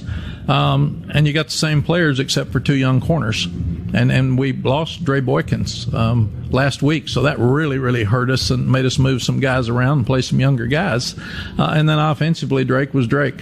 We kept the ball, but when you get 3 and outs and you move the ball, it's amazing that they had 11 yards rushing and we had 168. Like you said, we had 9 sacks in the game last year. I think we had 17 for the year total. So really, really proud of these guys. And we got in trouble some there with the 2 turnovers in the fourth quarter and didn't even blink. Just kept fighting and kept coming back. And I told them we can't fold like we did at App State last year, and they didn't do that. So now the thing we got to do is go back to work. I know that Ed Montelis had a swollen ankle and didn't get to play after early, so we've got to figure that out. But it seemed like most everybody stayed pretty healthy throughout the game. But this is a huge win for us. They had momentum coming out of last year. We didn't. We got some momentum tonight. You talked a lot this offseason about the desire to run the football and be more physical in the run game. You said at 168 yards, you were physical down on the goal line a couple of times. Was that, at least for 1 week, mission accomplished there? Yes, it was. And when you're running the ball better, you're 8 of 13 on third downs, and you're 1 of 2 on fourth downs, and you can go for fourth down when you're making them. And we dropped the other one that was wide open. And then we were 4 for 4 in the red zone. And the red zone's been an area that we've really struggled in. And when you're better in the red zone on offense, that means you get better on defense. And they held South Carolina to 3 of 5 in the red zone, and 0 of 4 on fourth downs, and 4 of 14 on third downs. So all of that helps you win games. Coach, I know it wasn't just one guy, but Kaimon Rucker had 5.5 tackles for loss and 2 sacks as an individual. Felt like he really was a big factor in this one.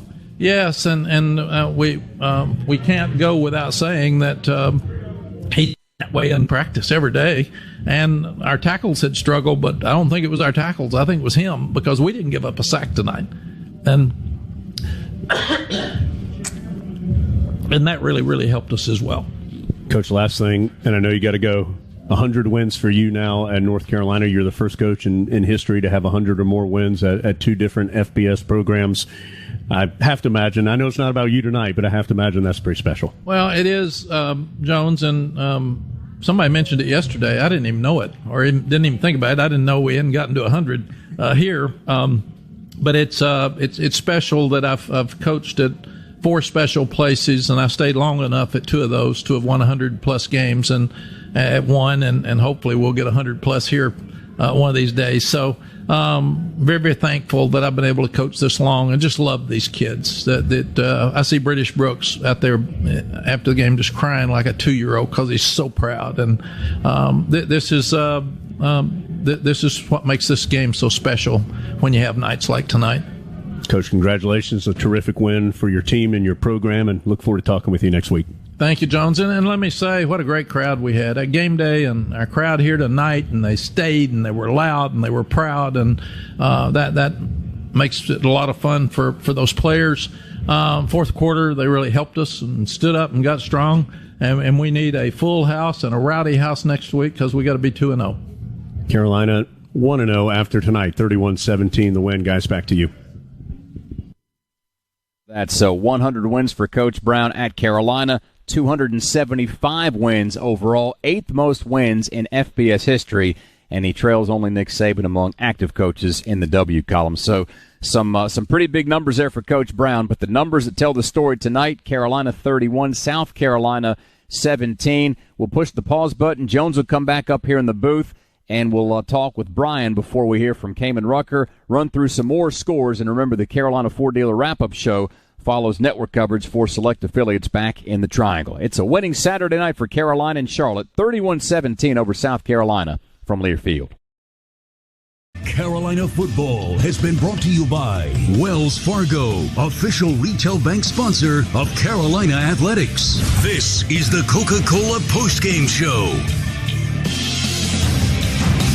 You know there's some celebrating going on at Top of the Hill. For 25 years, Top of the Hill Restaurant and Brewery has been a pre- and post-game tradition. Handcrafted beer, great food and atmosphere where Tar Heels come to celebrate. The Tar Heels beat the Gamecocks in the opener 31-17. Defense, the order of the day, and nobody did it better than Kaimon Rucker, who is with Jones. Thank you, guys. You inside the happy Tar Heel locker room alongside Kaimon Rucker. 5.5 tackles for loss and 2 sacks for him tonight. Kaimon, I want to talk about you individually in a second, but what happened with this defense tonight? How were y'all able to get so much pressure?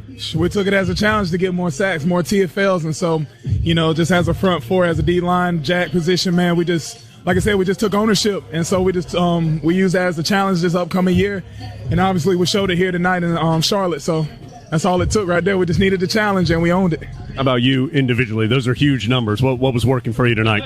Confidence, man. I feel like that's a part of my game that I've been lacking for a very long time, and this is probably the first year I felt truly confident in my abilities, just understanding where I'm supposed to be. Understanding the plan that Coach Chiz had for me, and then, just executing the plays that were given. So I feel like confidence was the biggest thing, and obviously I was confident the entire night. I know you guys were tired of answering the how can you get better defensively type of questions. Did you guys eventually take that a little bit personally? Yeah, most definitely we did. It's just like one of the biggest things as a man is like when you don't feel respected, that's a very disrespectful thing. So it's just like when you don't respect us, then we take that as a challenge. And so that's what we did. We felt disrespected as a defense. We felt disrespected as a front four. And, we just took the ownership of trying to get more TFLs, more sacks, just create havoc altogether. And, I think like we showed that a good bit tonight. I know it's a long way to go. Last question. What's this one mean for you guys, though, to come in here, big name opponent, neutral site, big game day here? What's it mean for this program to get this win? Just in words of our team chairman, Mitch Mason, it's not many opportunities we get a second chance of anything. And so just to get a second chance here on the same stage, under the same alias, Duke Mayo, and just against the same team, we couldn't let this up. And so, just getting this first win on the road against South Carolina, somebody we've been needing to get our names back for a long time. And so, just getting this first win off the board, man, it's just going to set the precedent for the rest of our season, man. And, of course, we got a lot more work to do, but we're just going to enjoy this win tonight and just keep on working to be the best defense we can possibly be. That's the Butcher guys down here in the locker room. Kaimon Rucker. Kaimon, congratulations. Thank you so much.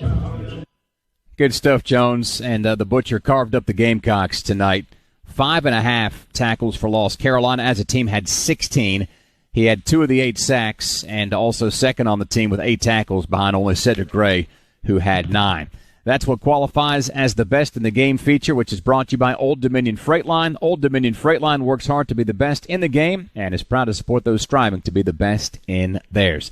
All right, so since Jones talked about Coach Brown and Kaimon Rucker. He's going to be back up in the booth with us after this timeout. He's going to show off that blazing speed back up the steps from the Carolina locker room to the press box here. Not a lot of interference. Most of the folks have left the building, but Carolina gets a big win to begin 2023. 31-17 over South Carolina from Learfield.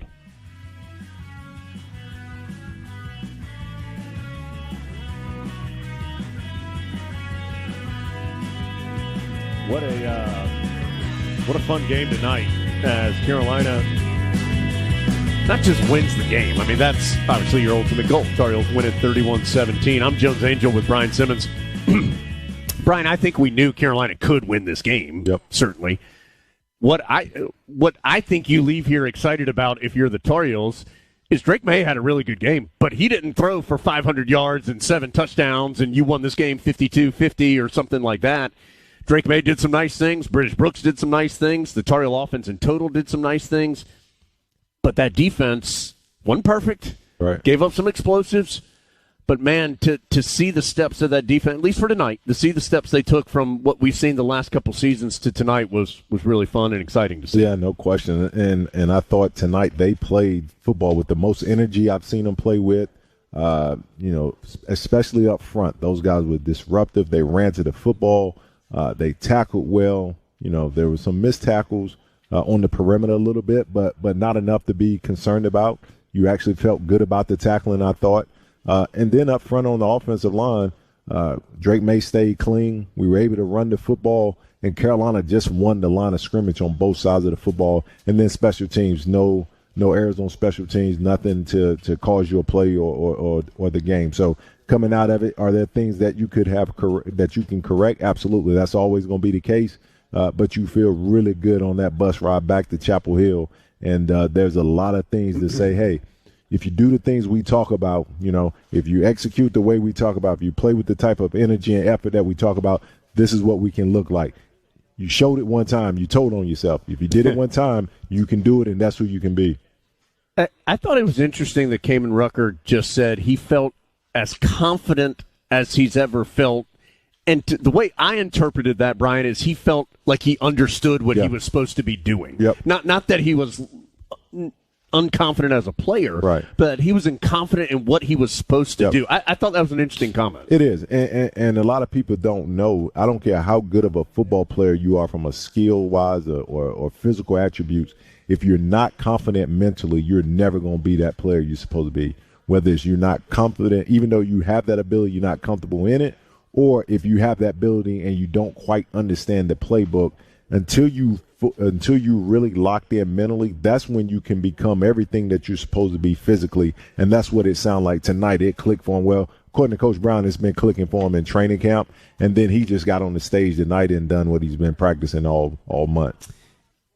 Kind of quietly tonight, Chip Lindsey had a pretty good first game as the Tar Heel offensive coordinator. I mean, I think Carolina will look back at those handful of drives where they had the back-to-back picks, and there were a couple things. But in his first game here in Chapel Hill, and it's not going to get talked about a ton, but Carolina controlled the ball, controlled the time of possession for the most part, ran effectively, very good on third down. With balance. Yep.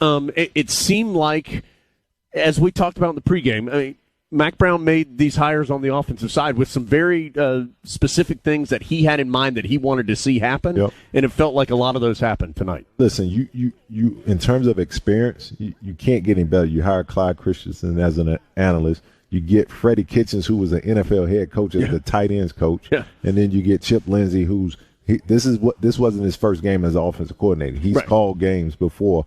And last time I checked, UCF has put a lot of points up, the last 10 years or so, and he was part of that, not the whole time, but he had his hand in. And so that staff on the offensive standpoint, and then you got guys with a lot of experience, guys that's done things a little different. Now you blend that in. If there's no egos in the room, right? If it's about winning and trying to win a championship, everybody comes together with a plan. And at the end of it, whether it's your plan, my plan, when we walk out, it's our plan. And tonight they had a good plan. Brian, last thing. This is one game. Tar Heels have a difficult schedule, and they've got another great opponent in Appalachian State. We know what the Mountaineers are about coming to Chapel Hill next week. But it did feel like, and Mac Brown alluded to this, talking about the whole respect angle, felt like Carolina had lost a little bit of respect after the way they played at the end of last season, and understandably, they lost 4 consecutive games. For the Tar Heels on a national stage, game day, SEC opponent that had a lot of momentum coming off of the way they closed last year, for the Tar Heels to win and to win it in the physical manner that they did, man, what a statement tonight. No question. And what I'm glad, and you hear him talk, you hear Coach Brown talk, they embrace that, right? Like I tell kids, don't embrace for it, brace it, right? Brace it. And Carolina did that. Like I said, the SEC, they think they invented football. They think they're always going to be the most physical team on the field if you're not an SEC opponent. And Carolina came out and they controlled the football on offensively, and then defensively they just got after them. Like point blank, they gave up some plays. And listen, Spencer Rattler had a really good day, but some of that was by design for Carolina, right? Being a little soft on the back end, not making sure nothing gets over the top, and then being willing to come up and make the tackle. And, obviously there's some plays that you want to get corrected, but all in all, you can't complain because it's not going to be perfect. You know, you have to understand. And sometimes your effort and your attitude can overcome bad plays. And I thought Carolina did a great job of doing that tonight. Once again, just one more congratulations to Coach Brown, too. I mean, obviously he's been in this a long time, but you don't win 100-plus games at 2 different places unless you know what you're doing. No question. And to be able to do, of course, he has a national championship at Texas and Hall of Famer, and he has plenty of accolades, and he doesn't care. But that's when you're the first to do something, you've really accomplished it. So congratulations to Coach. What a great win for him personally. Yeah, and I feel good because he has 100 wins, and I was a part of almost 50 of them. So that's probably about right. I think you got about half of them by yourself. No, I don't know about by myself. Okay, so next week, Tar Heels. We had to, with the tragedy on campus this past Monday, we didn't have a Mac Brown Live, so we're going to have our first radio show coming up on Monday night at Top of the Hill. Obviously, that's going to be a ton of fun to talk about this one. We'll be there at 7 o'clock with Coach Brown. Come join us. We'll be there having a good time talking about this victory and looking ahead. And then it is an unusual game time next Saturday. Kick is 5:15 against Appalachian. We will be on the air at 4 o'clock, so we'll be on there a little bit earlier. We'll extend that pregame a little bit as far as our network pregame. So 5:15 is kick. We'll be on there around at 4 o'clock for that one next weekend in Kenan Stadium. I'm going to imagine that Appalachian travels well, particularly in state, and the Tar Heels will have a bunch of energy coming off what happened tonight here in Charlotte. So really looking forward to being with you next week in Kenan. So Coach Brown radio show Monday, Top of the Hill. Be with us at 7 o'clock, and then Kenan Stadium Saturday, 5:15 against Appalachian. Brian, anything else from you before we get out of here? No, I just, we talked about App State and understanding that they're going to see this win today as even more, what's the word I want? It's either going to make it even more shiny object, right? Yeah. And they're going to come in Kenan Stadium as a pack of hungry dogs, and Carolina has to understand that. And I'll say this lastly, we're all different, but let's love each other. Nobody's better than each other, right? Let's love each other and enjoy each other. What a terrific night for Carolina football tonight. This was one they wanted to have. They felt like they needed to have it to get started moving back in the direction they wanted to go, and they did it. They did it in a physical way tonight, which makes it even more exciting. So 31-17 the final. We'll take a break. Dave will come back, wrap things up here for you. A lot more to do. Tar Heels win it 31-17 over South Carolina.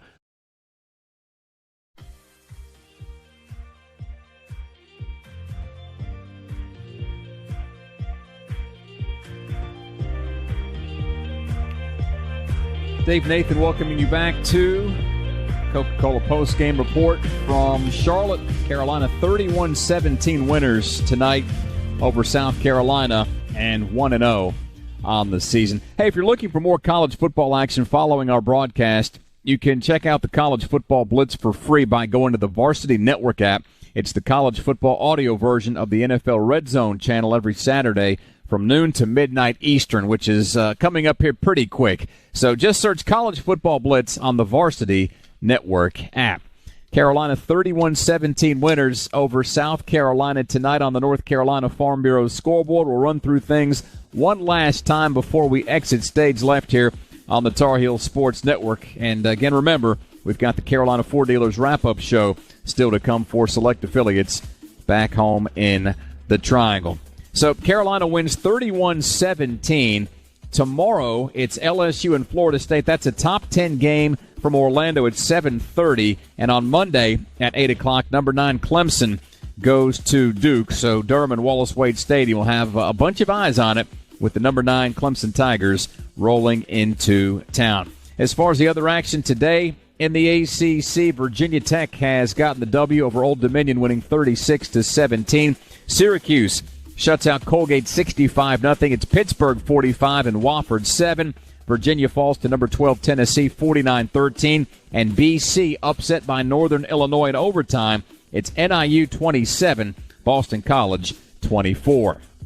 Over to the top 25, and again, most everything has hit the finish line here as we run through more scores. Tulane, the last one to go final, 37-17. The Green Wave beat South Alabama. Tulane ranked number 24 in this week's poll. That's a long ways from the top of the pile where Georgia opens up in search of a three-peat. The Dogs beat UT Martin 48-7. East Carolina no match for Michigan as the Wolverines win 30-3. Third-ranked Ohio State registers the 23-3 final verdict over Indiana. MTSU falls hard at number 4 Alabama. The Tide beat the Blue Raiders 56-7. USC hangs 66 on Nevada and wins 66-14. Penn State gets by West Virginia 38-15. Washington crushes Boise State 56-19. It's Texas 37 and Rice 10. Notre Dame pounds Tennessee State 56-3. Oregon 81, Portland State 7. That's a final. Kansas State shuts out Southeast Missouri State 45-0. The upset of the day in the top 25, Colorado 45 and number 17 TCU 42. So Deion Sanders and the Buffs knock off TCU, who was in the national championship game a year ago. But again, in this new era of the transfer portal, strange things can happen that we might not know about just yet. Number 19, Wisconsin gets off to a good start, beating Buffalo 38-17. Oklahoma clobbers Arkansas State 73-0. It's Ole Miss 73, Mercer 7. Texas A&M nabs the 52-10 win against New Mexico. And Iowa beats Utah State by 10, 24-14. So that's everything you need to know on the North Carolina Farm Bureau scoreboard. Helping you is what they do best. Again, the Carolina Ford Dealers Wrap-Up Show follows us here on the network as our broadcast produced as always by Tar Heel Sports Properties, a property of Learfield. Our general manager is Chuck Schrader, network manager Phil Brame, network coordinator Paul Roper. Our thanks to Chief Network Engineer Ben Alexander, burning the midnight oil, John Essick back in the studio, and Jody Zeugner along for the ride providing these statistics. So for Jones Angel, Brian Simmons, Lee Pace, Dean Spay, and the rest of our crew, my name is Dave Nathan, reminding you that our next broadcast begins with the Reed's Jewelers pregame show on Saturday at 4 o'clock when the Tar Heels play Appalachian State. Once again, our final score, Carolina 31, South Carolina 17, and you heard it all right here on the Tar Heel Sports Network. Carolina football has been brought to you by Reed's Jewelers, your home for fine Swiss timepieces, beautiful diamonds, and the world's most luxurious jewelry brands. Reed's Jewelers, trusted with life's moments. And by Hunt Brothers Pizza, the official pizza of Carolina Athletics. The preceding has been a Learfield presentation of the Tar Heels Sports Network.